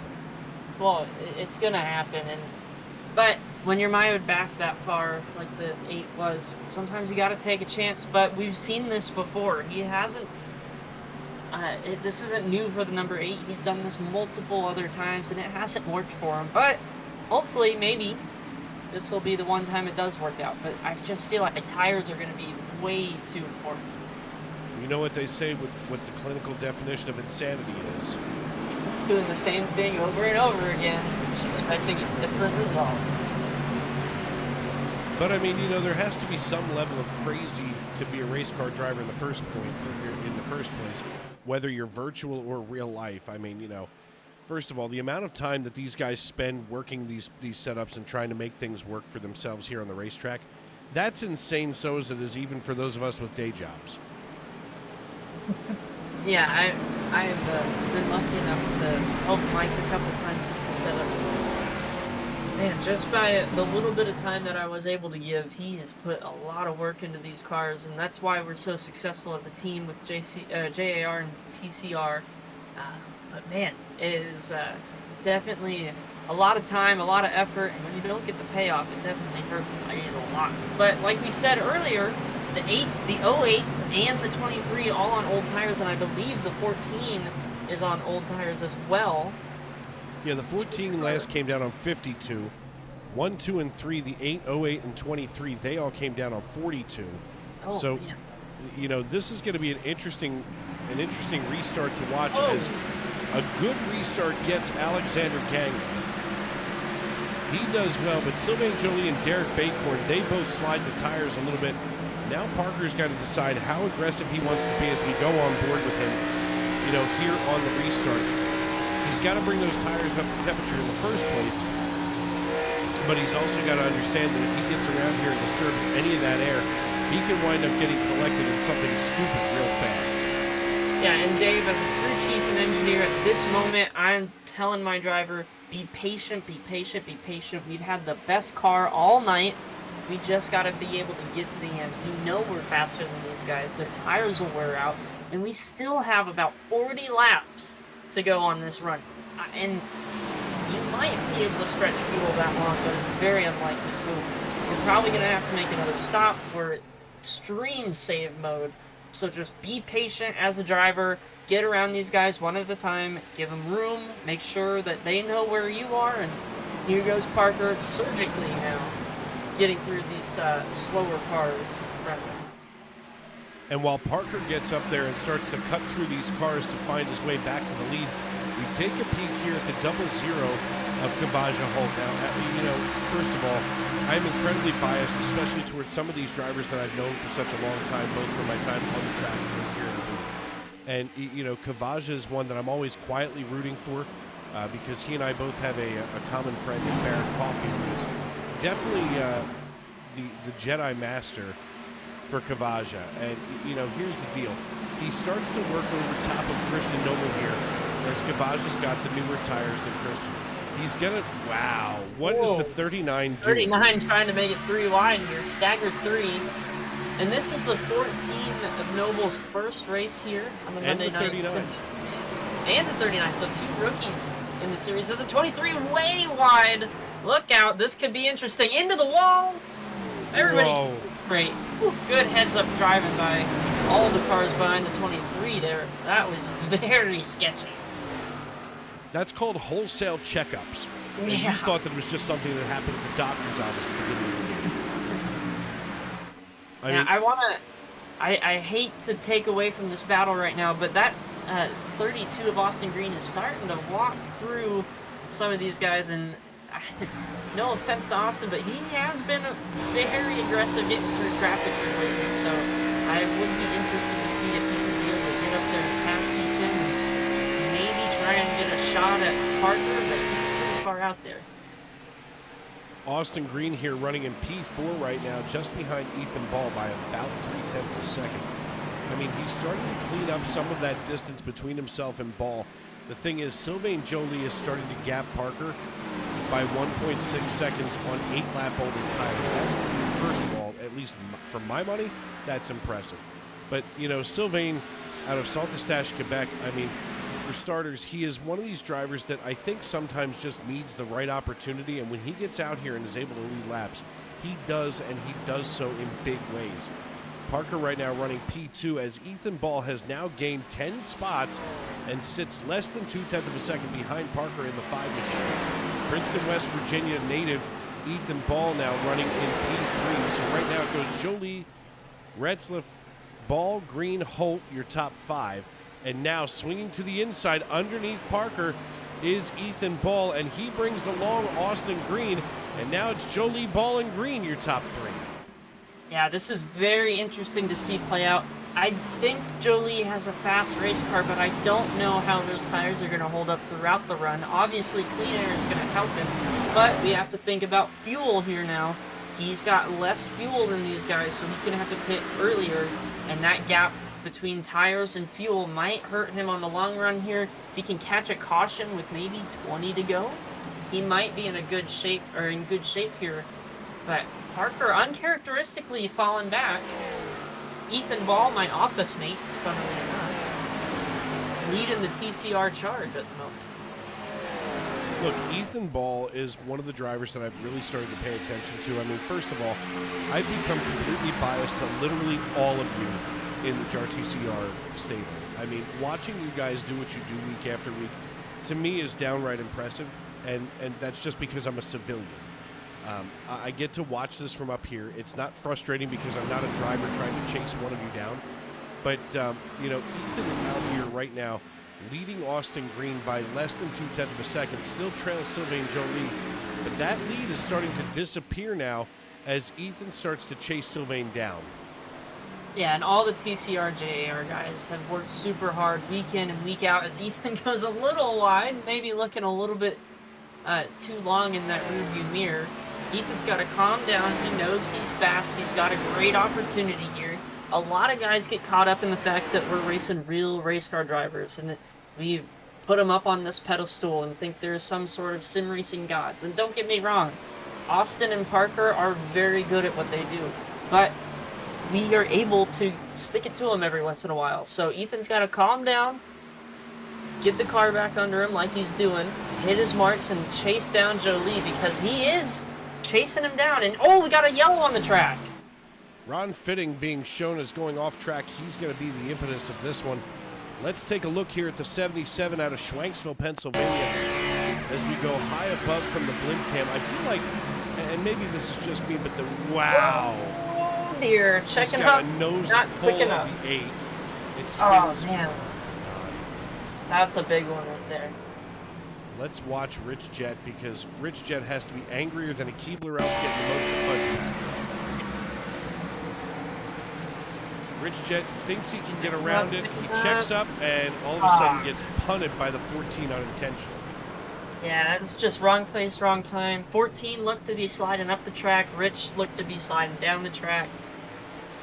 It's such a bummer. Some of these guys, older tires, man. That 8 checked up super, super hard, and the 3 just didn't have anywhere to go. Didn't have enough brakes under him to check up. We're going to see the flyby cam here. Look out. And here they come. Oh. Good Lord. What a mess. You know, a couple of these guys might have gotten away with minimal-ish damage. Minimal-ish, is that a technical term? Yes, that is very engineering technical. We use that all the time. So we're going to look. Yeah, the 3 just gets in hot. The back end snaps on him, and 14. Yeah, just a couple guys, wrong place, wrong time. I think the 23 should be all right. The 4 kind of just slid helplessly through the grass. He should be fine. I think a couple of these guys will be okay, but that 3, that nose damage is what I'm going to be worried about for him. The aerodynamics of these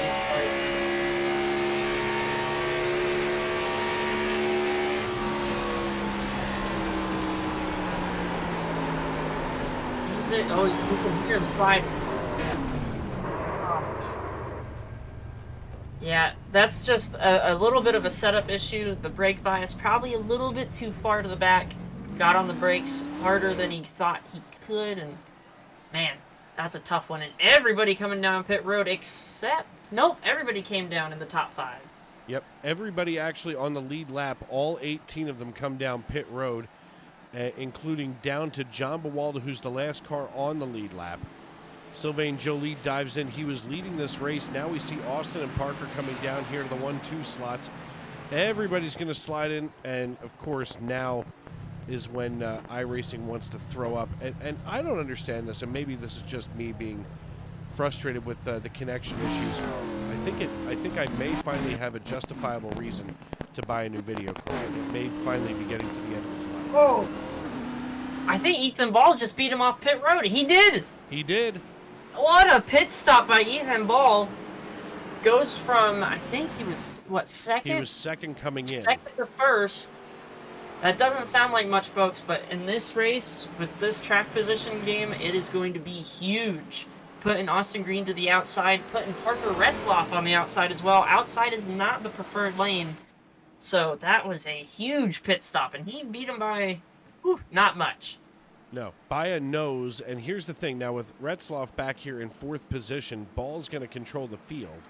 And, you know, at this point, looking at this, we're 30 to go, man. I mean, that was the money stop, and it wasn't even that exciting because it was under caution. So these drivers are now going to basically have to go with what they got from here to the end. Now, you might not have thought that was exciting, but as the engineer and analytical side, that was the most nerve-wracking and exciting 12 seconds of their lives. Because they come down pit road, you have to maximize your pit road speed. Don't speed, though, because then you'll be mired back into the early to late 20s. And you've got to make sure you hit your marks, get into the box clean, get out of the box clean. Make the right adjustments. We've run 10 to 15 laps on these tires. You know what your car is going to do. You got to make them last 30 more laps at least. Everybody has at least one set of tires remaining, I believe. But now you've got your track position. You did an amazing pit stop on pit road. You got where you need to be. You just have to make, when we come back to the green, about 27 more perfect laps, and you got yourself a brick. Yeah, I mean, you know what? Your perspective is really unique to me because, of course, I generally only look at this from a fan's perspective or a broadcaster's perspective, but thinking about it from the engineering side, that's something new to me, and man, that's so cool to even think about it. It's going to give me a new perspective as I start to watch some of these guys because, you know, this is a sport of thousandth of a second, you know, and that can make all the difference when you're coming off a pit road, especially when, you know, the guys in the NASCAR hauler are sitting there going, well, who came off first? Yeah. Well, and you have to think of the margin that he got on by. We have to look back to the row behind him to see the guy that he was actually racing on the pit road. So he beat not only the 08, but also everybody else. So that was a very good pit stop and a very well executed pit stop by that 96 crew. Well, and, you know, my buddy Justin Clapper, he works in the truck series. And one of the cool things that he and I have talked about in the past is just the way that the pit crew kind of has to psych themselves up to get you through that. Now, here on iRacing, of course, it's literally all the same, for the most part, at least. And that's one of the things that frustrates, at least, you know, for Justin and his group over at Thunderclap Racing, you know, that these guys know what it takes in real life, and the computer is just sitting there doing it, you know, automatically and almost in a uniform kind of move. Yeah, and there are little analytical things as the pace car comes down pit road for hopefully the final time of the evening. But if the angle you come into your box, the speed, the distance, it all kind of does a little bit to your pit stop time, but it is all the same as we go back racing under green. Ethan Ball leads him off into turn 1. Parker Retzloff dives it down to the inside behind him, but Austin Green, a power move around the outside, 32 to the point. Austin Green, now your race leader, jumps right out in front of Ethan Ball and decides that he wants to hold on for more, as now we get here to that 27 to go mark. Austin Green looks to the inside. He tries to break it off here between himself and Ethan Ball, and right now Ethan Ball should probably be sponsored by Gorilla Glue because he is sticking right to the same line that Austin Green's running. As he waits for Green to come up into his nose, he lets a little bit too much air hit the nose of that Camaro, and that opens the door for Parker Retzloff now to come in here to P2. Yeah, and remember what I said right before that caution, you got to settle yourself in. You have to hype yourself up as a driver and really believe that you can do what you do. And right there, I think Ethan got a little too excited, overdrove the corner a little bit, and he paid for it. He's back down to third.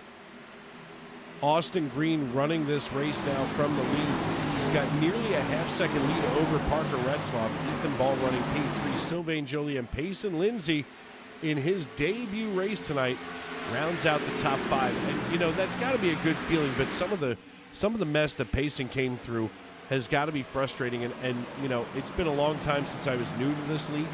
And believe me, when I was just glad to get to the end in one piece. Yeah, as a driver that you're coming in the middle of the season, these guys have raced around each other for almost 20, 22 weeks now for most of us.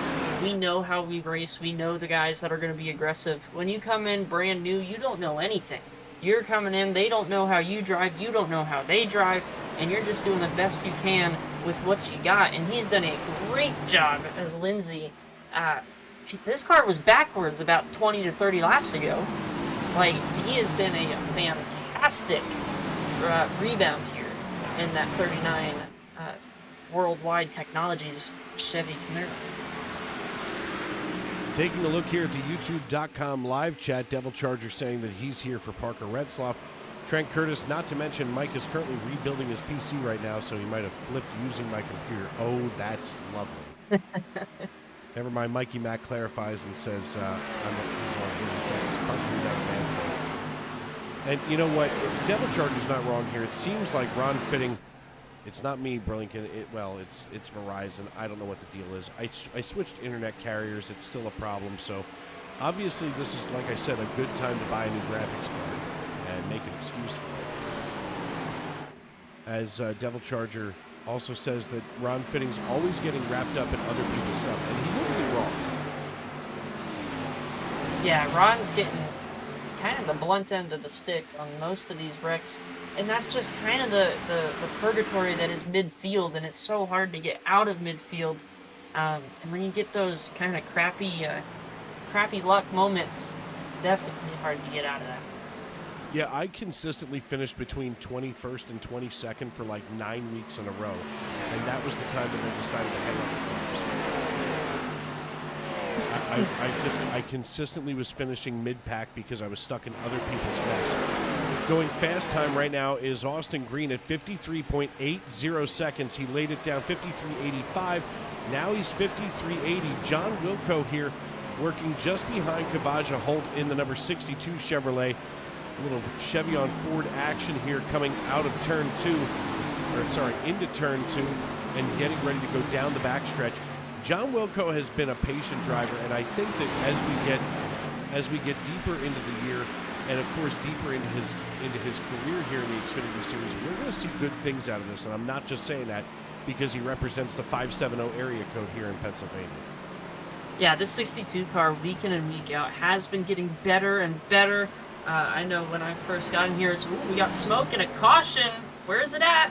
Smoke, I think and I it's 26. see some fire. That's the 26. He was racing, I think, with the 39, possibly. This may simply be the end of the 26 for this race. That thing is puffing down there like he's Thomas the Tank Engine. He gets almost... He drifted up right across the nose of the 39. Ooh, Dan Morgan catches him once more, and boom goes the proverbial dynamite for Eugenio Alonso of the 26. That is a bummer from both of those drivers. All three of them really were having a great race up to that point. Just wrong place, wrong time. Unfortunately, that's just a little bit of a racing incident.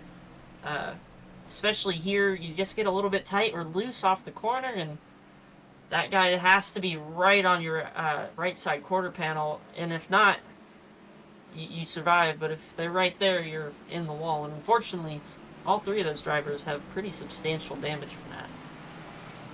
And with one final time here, we're going to step aside and pay some bills at Sim Racing Media. I'm Dave Regal. He's Brock Packard making the cameo appearance, and this is Monday Night NASCAR. Preen Garden Weed Preventer and Preen Garden Weed Preventer Plus Plant Food block weeds before they start and are safe for use around over 400 flowers, vegetables, trees, and shrubs. Best of all, they give you 3 months of freedom from weeding in just 4 easy steps. You can apply preen anytime before or during the growing season. But since it's a weed preventer, not a weed killer, early spring is best. Here's how. Start by removing existing weeds and their roots in the area where you want to apply preen. Sprinkle granules directly onto dry soil, mulch, or stone so that they're evenly spaced. Within 24 hours of applying, integrate the granules into the top layer of soil or mulch or stone-covered bed.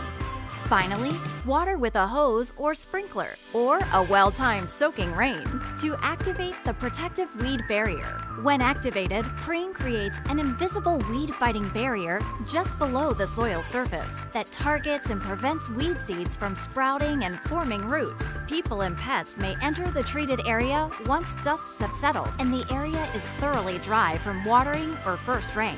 That's it. Now you'll have a beautiful weed-free space and 3 months to do anything but weeding. Satisfaction guaranteed. Trusted for over 50 years, Preen is America's #1 weed preventer brand with weed preventers for every type of garden.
Masker can't defend. He's got the outside line for the second part, and he can't hold on. Going the long way around. We're going to be 3 wide for the lead as they all come to the line. Who is going to take it in the end? And here comes Lockwood. He's going to make the move to the outside. Quinn tries to force him off a little bit, but there he goes. It's going to be side by side through turn 1. Will he be able to cover him off? He does. Weaving back to the left-hand side. Reynolds is trying everything. The kitchen sink is being thrown at it. They're leaning on each other. Coming into turn number 3. It's going to be a drag race through 3 and 4. Coming back to the line. Here comes Frisch on the bottom. Richard's going to hold the inside. Tries to be the late breaker here. They're going to be side by side through the final chicane. They bang doors, but keep it clean. As they're still 4 wide on the run down into the back straightaway. Demerit's looking for a line as well. What is going on in Michigan? Novak into the fence. They're still beating and banging. Oh and to the line. He is much faster coming through there. Is there damage on Challenger? Abramitis is ahead. There's going to be a race to the line. Who is going to get it?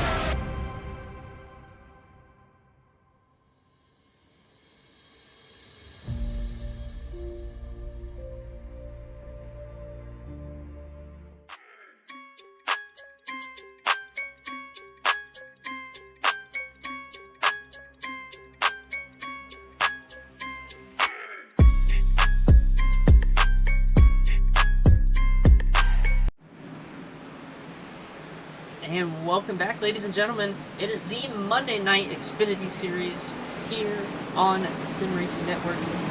It is Roxy Packard and my good buddy Dave up in the booth. Parker Retzloff, Austin Green, Ethan Ball are our top 3. We have 20 laps to go in this 100-lap event at Indianapolis Motor Speedway. It has been a topsy-turvy event. Dave, pace car's off. We're coming to green. Let's see how this shakes out. And as we come to green, Austin Green with control of the field. He hits the Geico restart zone, drops the hammer, and off we go. 20 laps left here at Indianapolis Motor Speedway as Austin Green slides right in front of Parker Retzloff. And now Parker and Austin are left all by their lonesome, gapping Dan Morgan in the 72, the Bluey machine, just ahead of Ethan Ball. Ethan Ball, as we go on board with him, is going to look here to the inside of the 72. And it looks like Ethan's going to be able to slide past him with relative ease. if you really think about it, as you rotate the camera over, they go neck and neck, John Force style, as Austin Green holds on to lead here on the left side of your screen. It's almost like we need like 14 screens just to watch what's going on this racetrack. And take a look here as we're going to go on board with Kavaja home. All of a sudden, these drivers from 4th, 5th, and 6th trying to go single file and trying to keep themselves safe now with 19 laps to go. Yeah, 19 to go. We can make it on fuel from here. It is going to be who's got the most tire and track position at the end. Kavaja looking to the inside of that amazing looking Hot Wheels 84. It's so hard to pass off of these, the final corners, I guess, of the corners, because you've got such an aerodynamic disadvantage on the inside if you don't have drafting help. But 84 swings wide, makes it easy for Kavaja and that 62 that we were just talking about earlier to slip by. Yeah, you know, John Wilco's put a lot of work here into the 62 machine this season. I want to take a quick peek here at his stats. I mean, you know, here's the deal. I mean, John Wilco out of McAdoo, Pennsylvania, he may not have an impressive, you know, win streak like Parker does, but he runs 16th in points right now. And in this league, over the last several weeks, he has wound up with an average start of 24th and a half, an average finish of 16th. He's got himself, let's see here, a couple, well, 4 top 10s on the season, and has just been, at least for my money, quietly moving his way up through the standings. And I mean, to be out there with those top 10s and having consistent finishes, it seems like Wilco is going to be the man to beat here to stay on the bubble once the playoffs go underway. Oh, absolutely. And I'm having to say this as somebody racing it. Of course, I've got the win at Texas, so that helps me through at least the first round. But, I mean, these bad finishes or the wreck outs early are really what costs a lot of these guys a lot of points. And Wilco's able to slowly get, you know, the top 10, top 15s, just slowly stacking some points. And eventually he might get a win, or he might get a top 3, or, oh, we're wrecking in the back. It's the fourth. Oh, wow. There they go. Look out. Oh, again with that wall divider. And again, that's 2 more Trent Curtis, Jordan Anderson Racing cars out of this race.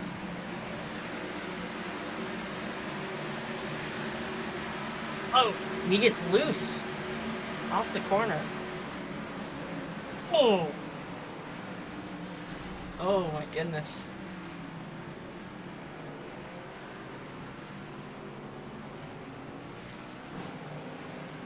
Oh, I was just thinking that. Oh my goodness. I was just thinking that. It just looked like they went tractor tipping, and it waited until the last possible second. It went bloop, bloop, boom. Oh, man. And, What you a... know, Wrong place, wrong time. Every time. That's so unfortunate for the 25. He was pretty quick throughout the race, had a little bit of an issue in the middle of the race, but slowly working his way back up. Tough break for a lot of those guys.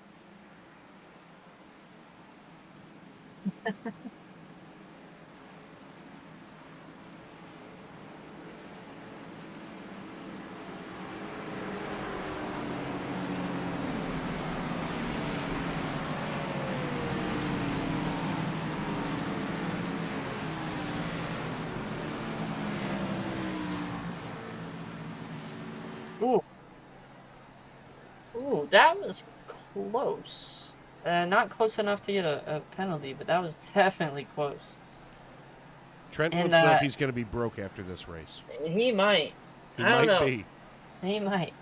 Let's see. McConville right now. Mike has scored 26th, and it looks like Minto has scored 32nd. I'm not 100% sure how the points are awarded. I think they both 40 to 1. Okay, so Mike's got 6 points on Minto. He might. What's their gap in championship points right now? Their gap is 4. Oh, so as long as Mike got more stage points, which I think he did because he finished more stages, I think our new championship leader, knocking on wood, barring another Retzlaff win, possibly, championship leader, I think, would be Mike McConville. Do you really keep a block of wood to knock on? No. That no, was I a fantastic sound effect. It's my GTR Pro Sim. 10-4. It just sounded like a perfect knock on wood, like a glockenspiel. Because everybody look should at this! keep a Look at this! glockenspiel. Look at the 32! Look at the 32! I'm going. What in the world? Penalty on pit road. Oh no. He's gonna have to let everybody by. I'm going back looking at his speed down pit road, and he was 56 a couple times. He might have got a speeding penalty. If you hit 56 when you cross that timing line, you're gonna piss off iRacing.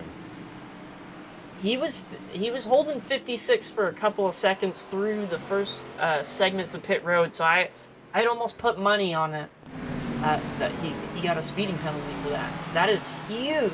The dominant car closing in the closing moments of this race, going to the back of the longest line.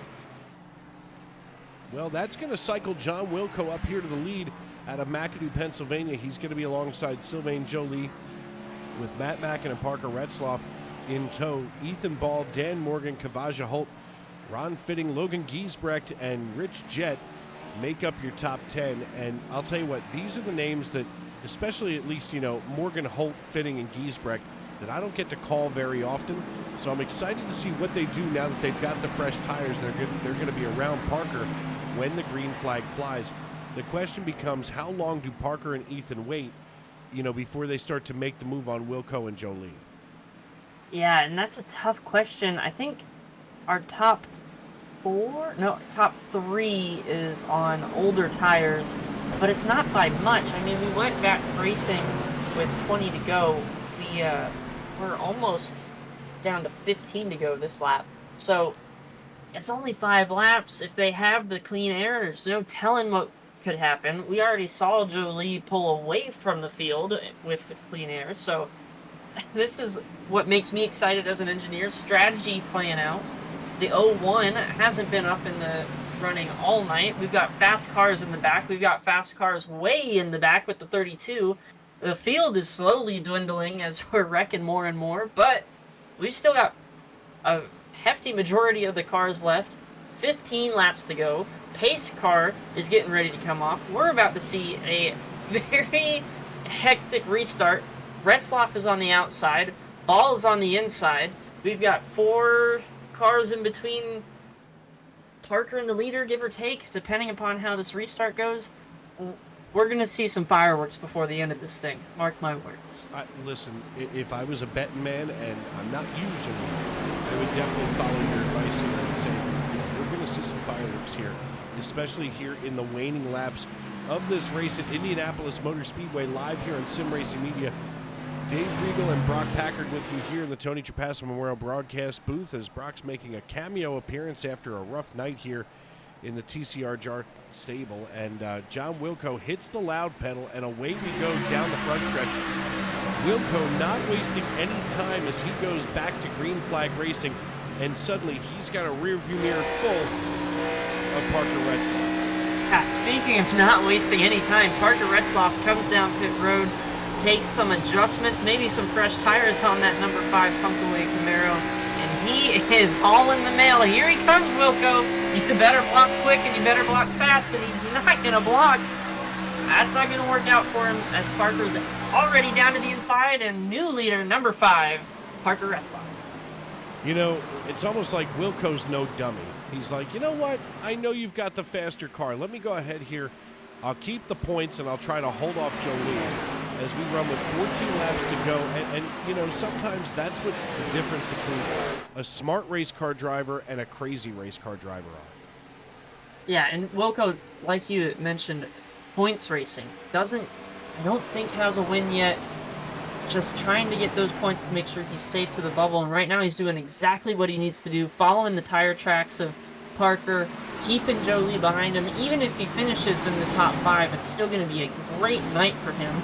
And he's staying away from the Hornet's Nest behind him that's starting to go out as Holt is making a move on at Mackinnon back there in the P6 and P5.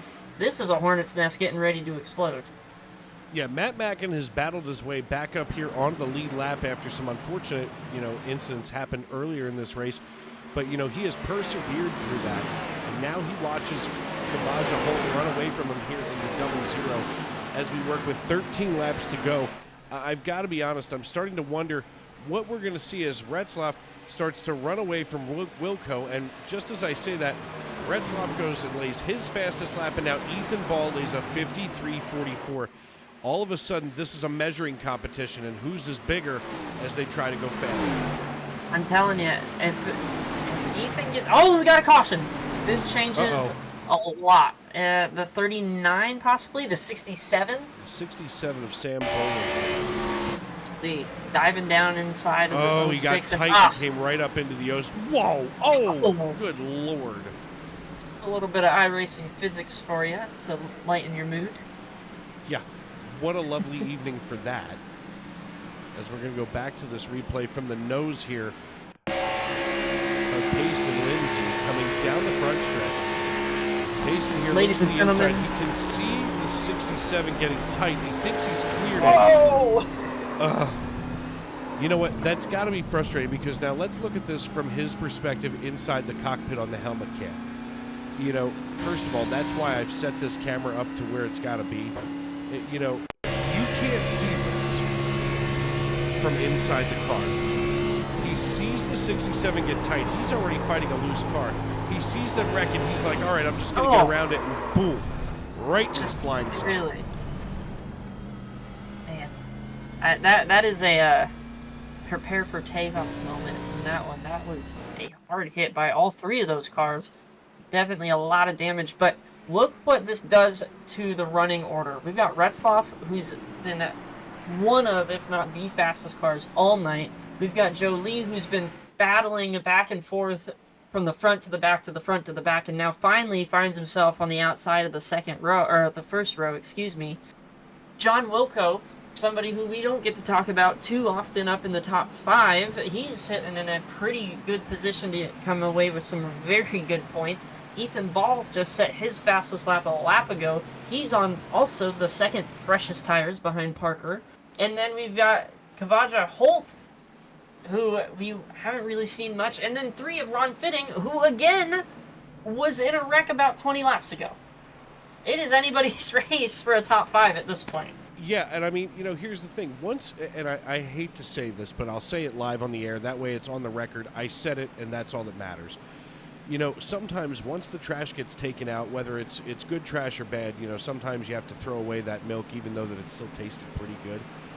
You know, this is where the cream starts to rise to the top. And I mean, you know, Ron Fitting, who is out here week after week trying to get it done from the Grease Monkey Motorsports stable, I mean, you know, he's finally getting to see the dividends paid for what he's saved up for some of these guys. And, I mean, look, to be sitting in 6th position after some of the bad luck that he had earlier on in this race, to me is a blessing in and of itself.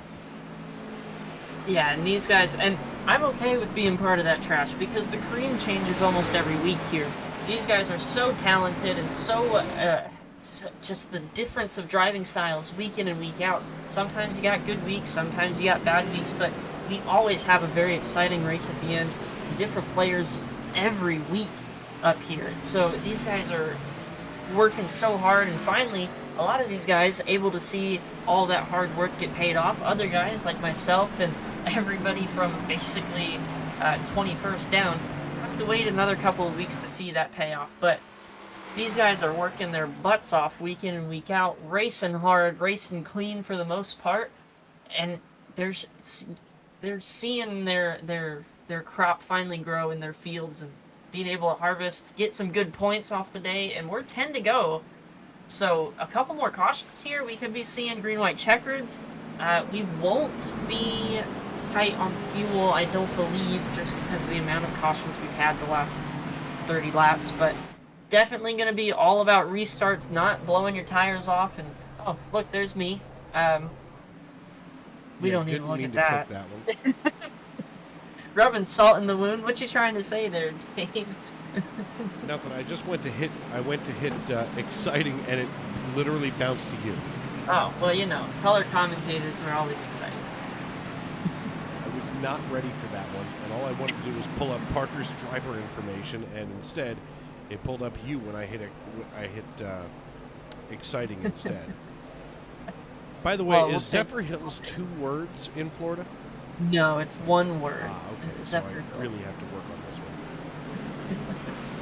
Yeah, we've Is got that a water Panhandle company. No, it's down south, kind of Tampa, Sarasota area. Oh, so in other words, I Yeah. was close to you when I was down at spring training. Got it. Yeah. I was down. But at I'm up Port in Charlotte. Oh, so wait, so Zephyr Hills is close to Port Charlotte? No, I'm up in North Carolina now for school and work. Yeah, I was down in Port Charlotte back in March, and just, what a cool place. Yeah, and I put Zephyr Hills just because not enough people put their real hometowns, you know. And Look, you know, you gotta rep David Rudman country. You can't go wrong with the David Rudman. it's fairly accurate. I can do that. I put my hometown, and people go, and what's Reading? Like, it's the middle of nowhere. Check your Monopoly board. Yeah. Oh, look at this here, Dave. We've got the front row is flip-flopped here. Parker taking the outside. Now, from being in this team, I know that Parker is probably going to count down his restart so Ethan can get a jump, which would make this a two-horse race. But Ethan's got to clear the 08 and Jolie here. And that's proved to be difficult off these restarts, getting down in front of that inside of the front row. We're going to go on board with Ethan Ball for the restart when we get ready to go back green flag racing. The iRacing.com pace car lights are out. We're going to be 8 to go. 10th caution tonight, and all 10 of these cautions have been for cause as they ended both stages early by about a lap and a half each. As we get ready to rock and roll, and if that's any indication, we're going to see it again in about the next 8 laps, or 6.5 that is, as Ethan Ball sits just behind Parker Retzlaff, and let's see if Parker does count it down as he gets ready to hit the Geico restart zone. Ethan laying back about a car length here. Gonna roll in as we're in the restart zone. Oh, we delayed the green. And of course we're gonna delay the green. Why not? We're just trying to make it more exciting. Build that tension, right? You know, that is one of the worst things. I was calling a race about 3-4 months ago, and they basically they were running heat races, and when the feature came, everybody was out of order. So race control was trying to, you know, sort everything out, get it right. And we delayed the green flag of the feature race like 4 times. And by the time it finally happened, I missed it. Oh goodness. Like I do the same thing every week on lap number 1, wipe the visor, blah blah blah. Yeah. And I'm sitting there the first 2 times they got me. And I'm like, you know what? Go ahead.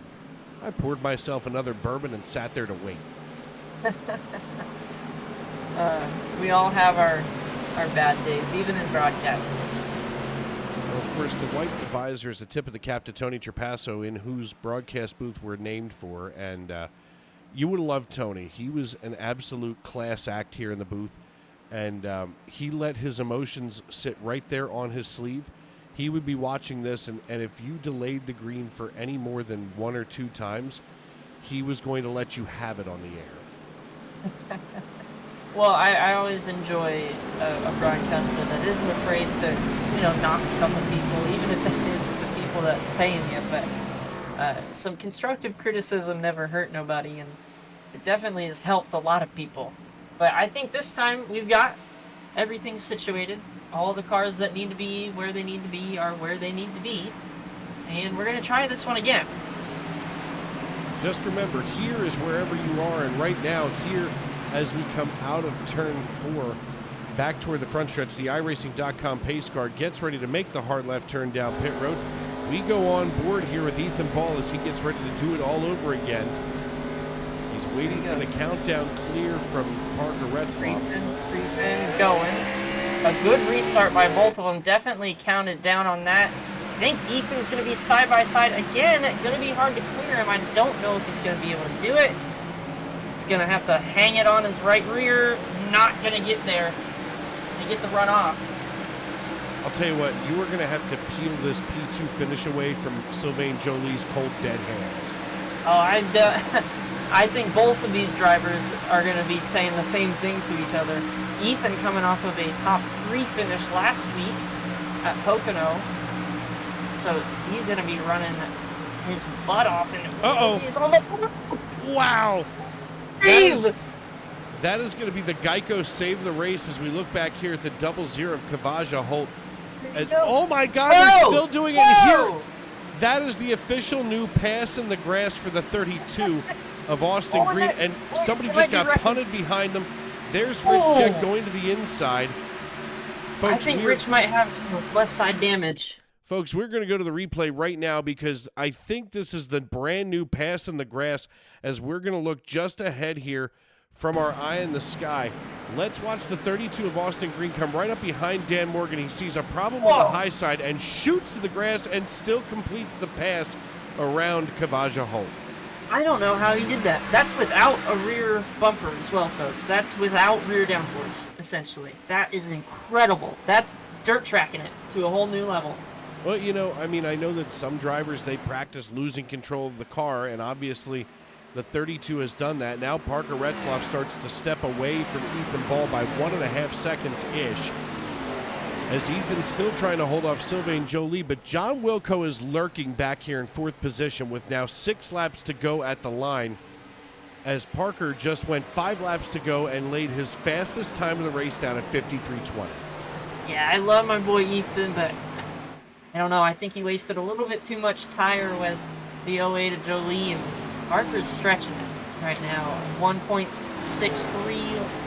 Probably will be 1.7 by the end of the straightaway. Oh, Ethan clawing back a little bit, but that's a long gap to get in just 5 laps.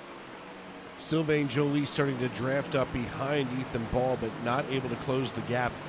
John Wilco starting to fade into the past here and almost into memory as Ron Fitting is now creeping up to the rear of the 62. Parker Retzlaff leads us off of turn 4 back to the front straightaway. And all of a sudden, he lays down another lap that is just this side of blistering at 53:55. Yeah, Parker's quick. There's just no ifs, ands, ors, buts about it. And here comes Bluey to the inside of the Hot Wheels machine. That's the 84. I'm a broadcaster at heart, but a racer in spirit. But I can't say last names to save my life, so I apologize. Giesbrecht. To the 84. Just assume that the 84 is driven by somebody who once upon a time went, yeah, sure, we'll go along. Where are my jack boots and my strap for my shoulder? Giesbrecht. Giesbrecht. Well, like Zephyr Hills for you, it'll take me a couple times saying it. So I realized after looking at it earlier today, as I go through it, I try to practice certain things so I don't completely bumble them. Like, I've had Retzlaff screwed up for weeks now. And it's okay. I've worked with the man for 2 years now and misspoke his name many times. But and I look at it, and when I saw Zephyr Hills after you corrected me, I now look at that every week, and I'm like, oh, I was reading this like I had some form of dyslexia. Like, I was reading Zephrillis for some reason, and it's definitely Zephyr Hills. Yeah, it threw me off the first time I heard it. I was like, what? Zephrillis? It's definitely a take on it. It's cool. Well, I read incredibly fast. I'm just this side of an auctioneer sometimes, especially when I've got to cut through, half the starting field. I try not to have them add a lap so I can get through the start. But Parker Retzlaff coming off of turn 4 back to the start-finish line once again. And as he goes across the start-finish line, the popsicle sticks go in the air. We're 2 laps to go. Yeah, with 2 to go, Parker with a 3-second lead. He's wrapped us up. He was toying with us for the last stage, or maybe made a really good adjustment on that last pit stop. But the race, David, is not over for this P2 position. Ethan Ball and Sylvain Joly here are just absolutely going after it. No, hold on. Oh, God. Hold everything. Stop everything. All of a sudden, Steve Herring registering as having crashed. Oh, yep. Oh, Lord. Uh-oh. Here we go. Oh. Ladies and gentlemen on the flight deck, prepare for takeoff. Oh, they prepared all right. That was the 5-point harness that the pilot wears. Everybody else gets a lap belt and a prayer. Yeah, That is a tough, tough deal right there. That is not what any of the top 5 wanted to see. I don't know if anybody has tires left or if it would even be worth taking. We only had about 6 or 7 laps on tires, so we're going to watch the replay here. Just a misjudgment. Got punted by the 53.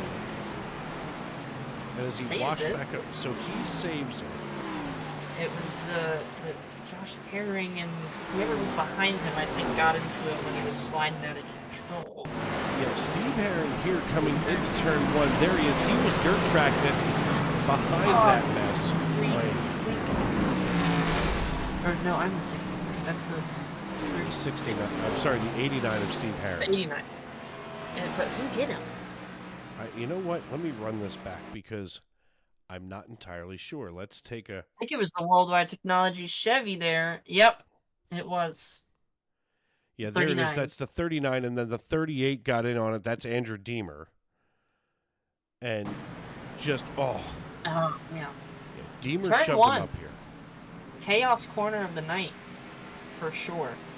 Yeah, you know, in the Cup Series, I believe it was last week in the Racers Elite Cup Series, turn 4 coming off was loosening everybody, and the nose of those next-gen cars was coming off the racetrack like loose as a goose. Everybody should be good on fuel. Parker Retzloff not coming down pit road, but he's going to have to hold off Ethan Ball, Sylvain Joly, Ron Fitting, and John Wilco, your top 5. And all of a sudden, this changes so much. This is more than just, you know, okay, we were 2 laps to go.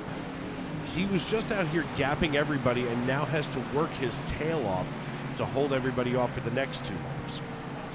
Yeah, but if I'm in that number 5, I'm not worried too much. Like you said, you were able to extend that lead from half a second to 3 seconds in 4 laps, so you know you have the speed. He obviously has the confidence. He's going for a 5-peat, I think, now.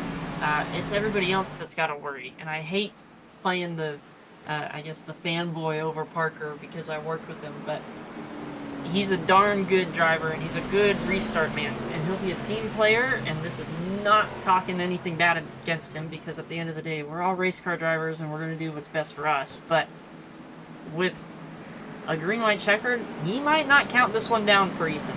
He is just going to kind of throw him to the dogs and say, good luck, have fun, and see you at the end, but these guys are going to do everything in their power to get past this 5. And that 5 is going to pull out every trick that he's learned in the past season and a half of real racing and half a season here in the Monday Night Xfinity Series to keep them all behind him. It's going to be 2 laps to go when we go back green flag racing. NASCAR overtime going to be engaged. Here's how that works, folks. When we go back green flag racing, we will race around again to catch the white flag. If a caution should come out between the green flag and the white flag waving, that means that we will rack them, stack them, and do this all over again.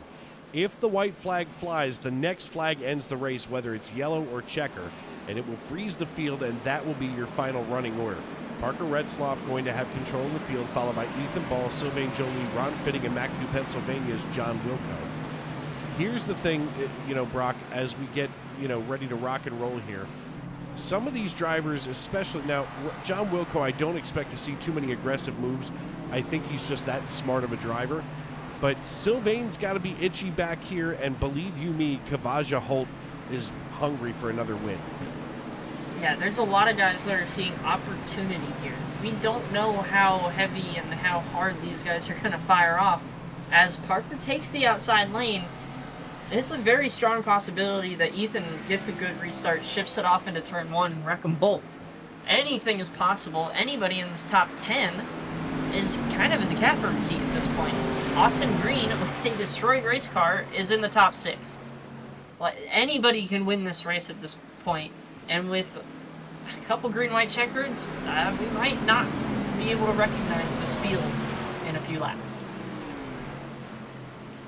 The lights are off on the iRacing.com pace car. Ethan Ball going to sit on the inside here of Parker Retzloff as he opts for the high line. Ron Fitting going to sit just behind him on the high line, it looks. So things starting to take shape here in the closing laps. And look who I just saw return to the racing surface. There he is, Mikey Mack. Yes. As Mikey doesn't have enough, he's going to finish in 26th. As Brandon Minto also out here, but still a lap behind McConville. I mean, this is where the points really do matter. Mike McConville is going to finish ahead of Brandon Minto. He should have enough stage points to still take the points lead away. But they're so hungry to get everything that's available here on the racetrack that even with damaged cars, they will go out here and limp their way back to the start-finish line. Yeah, I gotta give them credit. I mean, I'm still sitting in the race 82 laps down. I wasn't gonna deal with that, but these guys are fighting tooth and nail for everything they got. They're one position and one lap away from each other on the track, which without stage points means that Minto still has the lead by 4 or 5 points? 5 points. 4. But pace car's off. Hopefully, final restart of the race here, Dave. Here they come into the Geico restart zone. Parker holds off, and now he drops the hammer, and off we go. 2 left here as everybody still stands here with their popsicle sticks in the air. Ethan Ball follows him as if he is not going to give up P2. He's got to hold off Sylvain Joly. But watch Ron Fitting here in the 3 cars. We're going to go on board. He's going to look for any way that he can to get around Sylvain Joly. The thing is, if he loses focus here in the 3, all of a sudden things are going to get really ugly for him really fast as we look out the back window. He's got the 32 of Austin Green now lurking here around his rear bumper. Yeah, that's a dangerous car to be in front of, speaking from a little bit of experience here and there. But we're coming back to the white flag. Hopefully everybody will make it through clean. Parker Retzlaff off of turn 4. Ooh, Austin Green gets very loose. White flag is in the air. 1 to go. Parker Retzlaff in the lead. It may not be brought to you by Credit One Bank, but it is the white flag. It is in the air, and we're racing back to checkers as we haul it into turn number 1. One last time, Parker Retzlaff leads teammate Ethan Ball, and Sylvain Joly, our neighbor from the north out of Saint-Eustache, Quebec, as he runs 1, 2, 3 with Ball and Joly. Joly was holding off Ron Fitting, but all of a sudden he started to gap him by about 1/4 of a second. Parker Retzlaff has been dominant every week for the last 5 weeks. We're going to make it 6 in a row. Out of 8 starts, it's going to be 7 wins for Parker Retzlaff as he hauls it here out of turn 3 and into 4. And as he gets ready to go back to the start-finish line, Ethan Ball nice and comfy here. Sylvain Joly doing the same thing as those top 3 drivers are going to cross the start-finish line uncontested, but John Wilco battling it out right now with Kavaja Holt as they go drag racing. And Kavaja Holt beats out John Wilco here in the final lap of this race. Alexander Gangler bests Tony Burt for 11th position. But the story of the night is out of 8 starts, 7 wins for Parker Retzlaff, and now 6 in a row for this young man, driver of the Funkaway Chevrolet. Well, we definitely had some fireworks there at the end. Maybe not right at the end, but it was a darn good race for sure. These guys did a good job all night. Parker, an amazing job all night. But a huge congrats to that second place driver, Ethan Ball. That's his 3rd podium in a row. Got second at the Chicago Street Course, 3rd at Pocono, and now gets another 2nd place here at Indianapolis.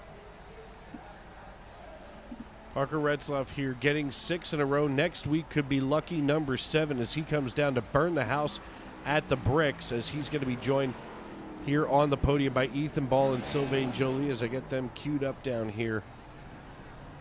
Let's go up and get them. It's a TCR JAR tradition that all of the TCR JAR drivers that finish the race come celebrate with the winner if one of us get to win. So you'll see Ethan Ball, Parker Retzlaff burning it down together. What a great race by both of those 2 drivers. And we don't want to forget, Sylvain Joly, who's out here on the older tires. He still manages to get it done for the Apex Motorsport. I'm sorry, not Apex. Accent LED Motorsports, as we're going to move all of them down here into our waiting room. And as they celebrate on the start-finish line, it's Parker Retzlaff here in the Tony Trapasso Memorial Broadcast booth. Hey, Parker, it's Dave up in the booth. You got me? I got you. Well, first of all, your teammate decided to abandon you tonight. He went 82 laps down to hang out with me for the last bunch of laps here. And what a race you put on for the two of us to watch. Yeah, I don't think it was really his choice to go 82 laps down, but yeah, that was a good race. I mean, I think that that last run there, I tried to just save my tires and wait a little bit and just see what happened. And with all the yellows, I decided that I had to try and go hard and get some clean air. So I'm happy to get a 1-2 with Ethan, and happy to win another one. Yeah, I mean, now this is 6 in a row. What do you do if do you get bored with winning? I mean, I feel like winning is a good feeling no matter whether it's the first one or the 7th one.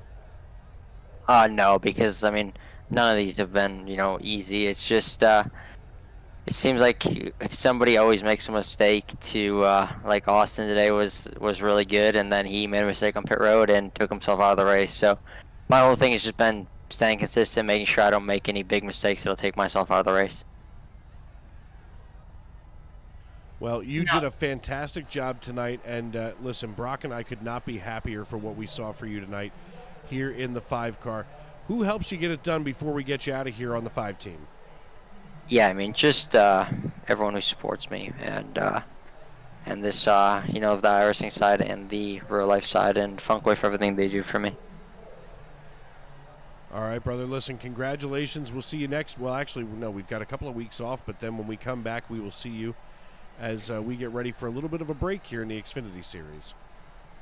Yeah, I'll see you guys after the break.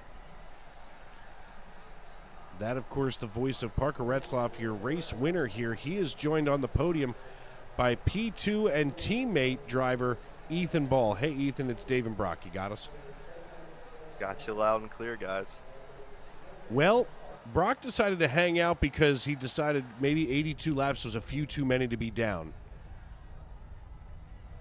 Hey, it happens. I mean, Brock had a solid piece underneath of him tonight, but unfortunately he got taken out early. So I'm glad he made a second home in the broadcast booth with you guys tonight.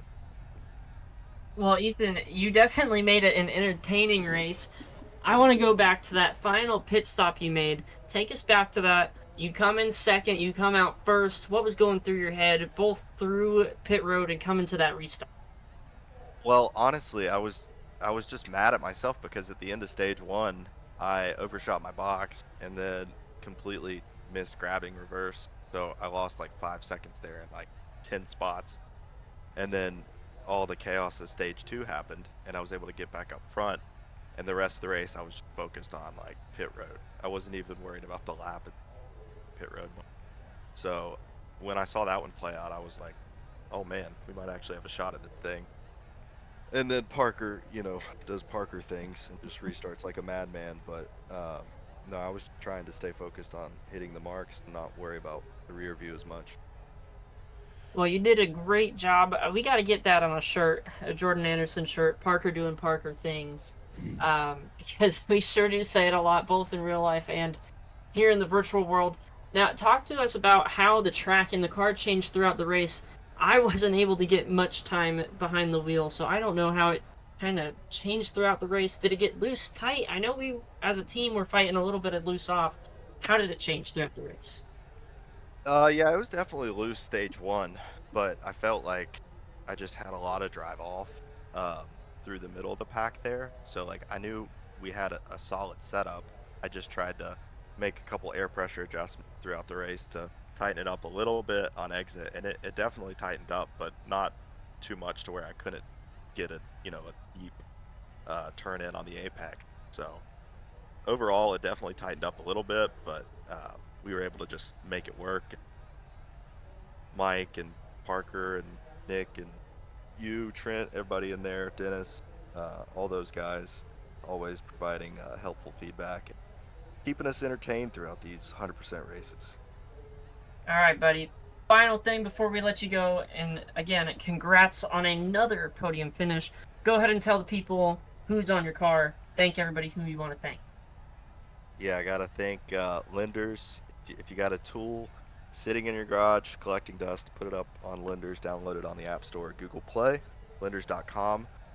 You can make a little side money by leasing your tools out, and all the Bommarito Autosport partners, Jordan Anderson Racing team partner, Parker, Retzloff, Mike McConville, Nick Hansen, Trent Curtis, Heath Black, Brockton Packard, Dennis Mickelson, the list goes on and on. Austin Green coming out, unfortunately didn't go his way, but it was fun battling all those guys. Glad we could come out of here with a top finish.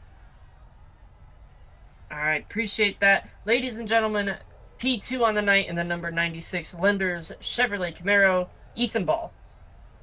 Thanks, guys.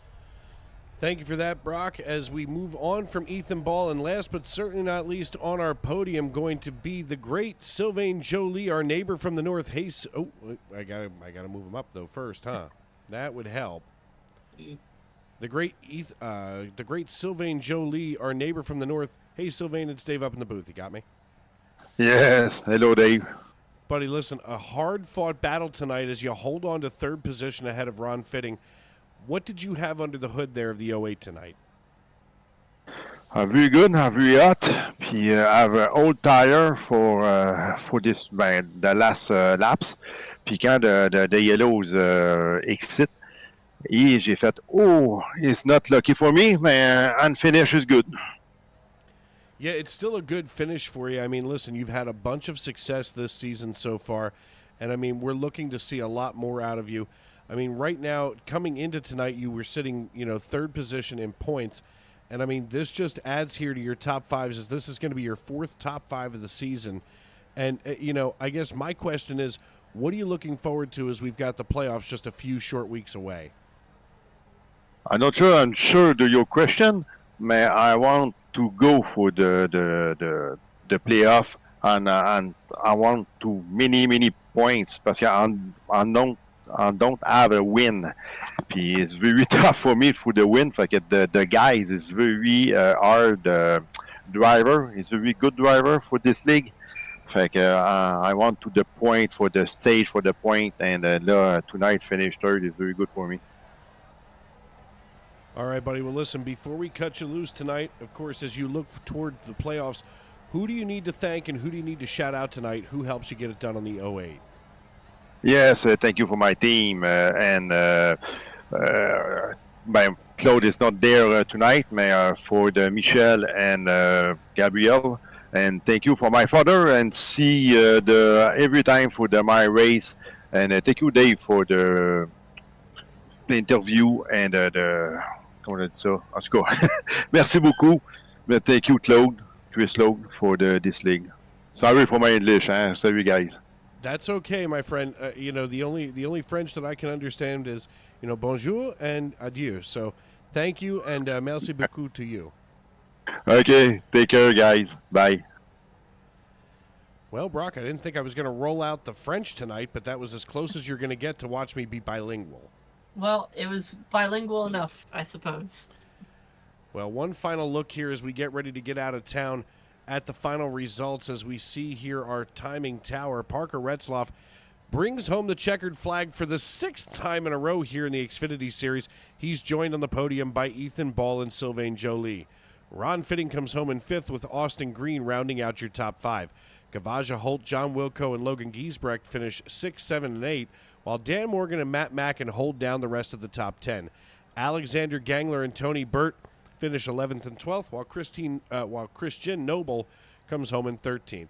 Alex Princeton finishes 14th with Rich Jett in 15th.